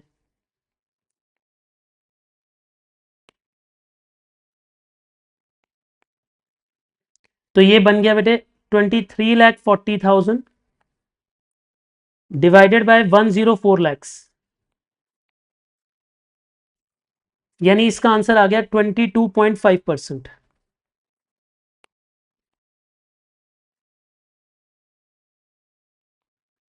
यानी इसका आंसर आ गया 22.5%। ठीक है जी, अग्री और डिसअग्री? शिवानी, इतना क्लियर है बेटे आपको? कूल। इससे अगले पॉइंट पे पढ़ते हैं। अब वो ये कहता है हाउ मच, देखो पहले 3 पार्ट तो बिल्कुल सिंपल थे, मेरे को कुछ नहीं कराना पड़ा, सिर्फ मैंने सॉल्व कर दिए, राइट। अब आगे चलते हैं। How much of the company sales have to come down, वो बोल रहे कंपनी की सेल कितनी कम आनी चाहिए so that the earning of the company before tax comes down to zero. Earning before tax zero आ जाए। आपको ये लैंग्वेज पर समझ आ रही है? EBT जीरो हो जाए, यानी वो ये चाहता है कि EBT जीरो आ जाए, यानी वो ये चाहता है कि EBT जीरो पे आ जाए। क्या ये बातें आपको समझ आ गई मैंने क्या कहा? आइए जी,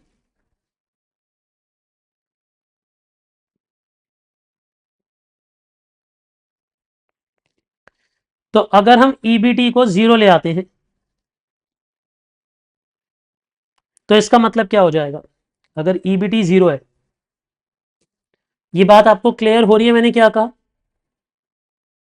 अगर हम बोलते हैं EBT जीरो है तो वैसे ही उसी स्टेटमेंट से ही सिखा सकता हूं बेटे मैं चाहूं तो। देखो दोनों तरीके से हो सकता है। अब इस क्वेश्चन में क्योंकि डीसीएल नहीं निकाली है तो पसंद किसे करेंगे, जबरदस्ती डीसीएल निकालें, नहीं जरूरत नहीं है डीसीएल निकालने की, फिर इन स्टेटमेंट से ही कर दो बेटे, किससे कर दो, स्टेटमेंट मेथड से। देखो स्टेटमेंट मेथड से कैसे चलेंगे जरा समझना।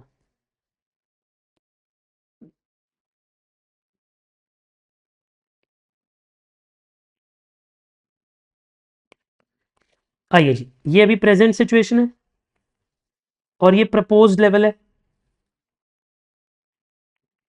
जब ईबीटी 0 होगा, आप मुझे बताइए अभी सेल्स कितनी है, अभी सेल्स है 80 लैक्स, वेरिएबल कॉस्ट कितनी थी, अभी की वेरिएबल कॉस्ट है 44 लाख।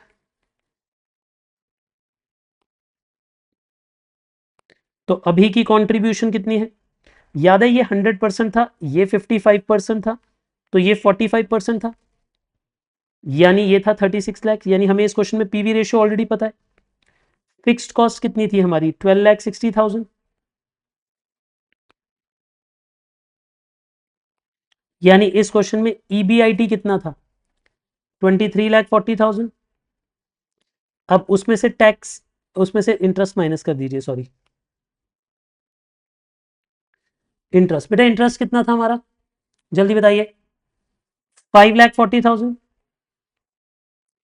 तो हमारे पास अभी की सिचुएशन में अर्निंग बिफोर टैक्स कितना था, 18 लाख। लेकिन हम क्या चाहते हैं कि अर्निंग बिफोर टैक्स 0 पे आ जाए, मतलब हम चाहते नहीं है, हम एक सिचुएशन देख रहे हैं कि सेल कम होते होते अगर कितनी कम हो जाए कि ईबीटी 0 हो जाएगा, उससे नीचे सेल नहीं जानी चाहिए। तो हम ईबीटी 0 लेवल को जानना चाहते हैं। तो अगर ईबीटी 0 होगा तो बेटे इंटरेस्ट तो चेंज होगा नहीं, बच्चे फिक्स कॉस्ट तो चेंज होगी नहीं।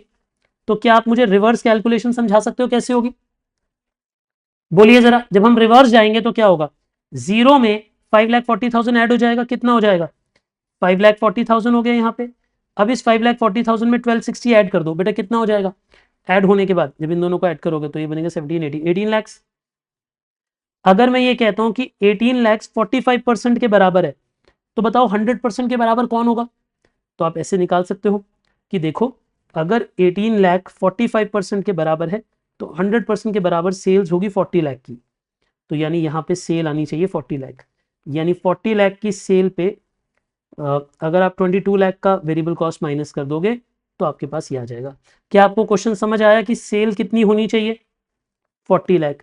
लेकिन इधर भी आपका आंसर गलत है, अभी भी मार्क्स नहीं मिलेंगे क्योंकि आपने क्वेश्चन की लैंग्वेज को ठीक से नहीं पढ़ा। क्वेश्चन ने ये नहीं मांगा कि सेल कितनी होनी चाहिए, उसने कहा सेल कितनी कम होनी चाहिए। देखो क्वेश्चन की लैंग्वेज को पढ़ो। क्वेश्चन कहता है how much the company sale have to come down, यानी कितनी सेल कम होनी चाहिए, कितनी गिरावट आएगी सेल में वो बताओ। तो आपको क्या बोलना चाहिए, आपको ये बोलना चाहिए कि देखिए ये कैसे आया, समझ आ गया ना आपको, 18 लाख डिवाइडेड बाय 45% इंटू 100%, इस फॉर्मूला से ये हमने डिराइव करा है। अब आप इसके नीचे कमेंट लिखोगे, देखिए ओरिजिनल सेल्स कितनी थी, ओरिजिनल सेल्स थी 80 लाख और sales for EBT equal to 0। अगर ईबीटी 0 चाहिए तो सेल कितनी होगी, 40 lakh. So sales should come down by ₹40 lakh, यानी 80 लाख माइनस 40 लाख करके पता लगा कि 40 लाख सेल कम हो जानी चाहिए, so that EBT equal to 0। यानी अगर हमें ईबीटी 0 चाहिए, क्या मेरी बात आपको समझ आई बेटा, मैंने क्या कहा, अगर हमें ईबीटी 0 चाहिए तो सेल को 40 लाख कम करना पड़ेगा। तो सेल को क्या करना पड़ेगा दोस्तों, 40 लाख यानी 40 लाख कम करना पड़ेगा। क्या मेरी बातें क्लियर है आपको, absolutely clear, no problem till now. जल्दी बताइए आप मुझे, क्या आपको यहां तक की बातचीत समझ आ गई, मैंने क्या कहा।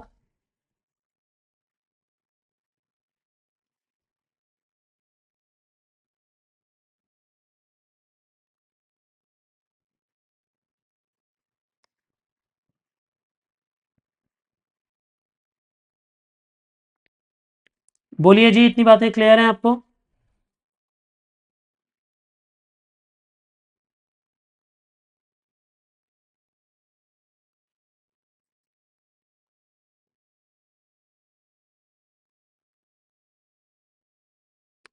कूल,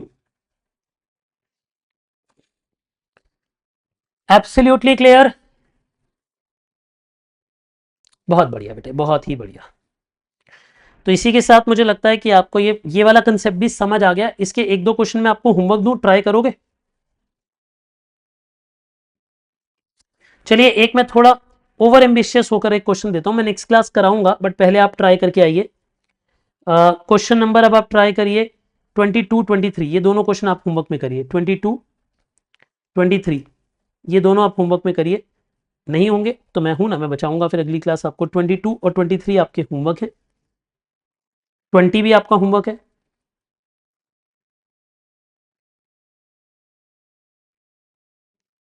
19 भी आपका होमवर्क है।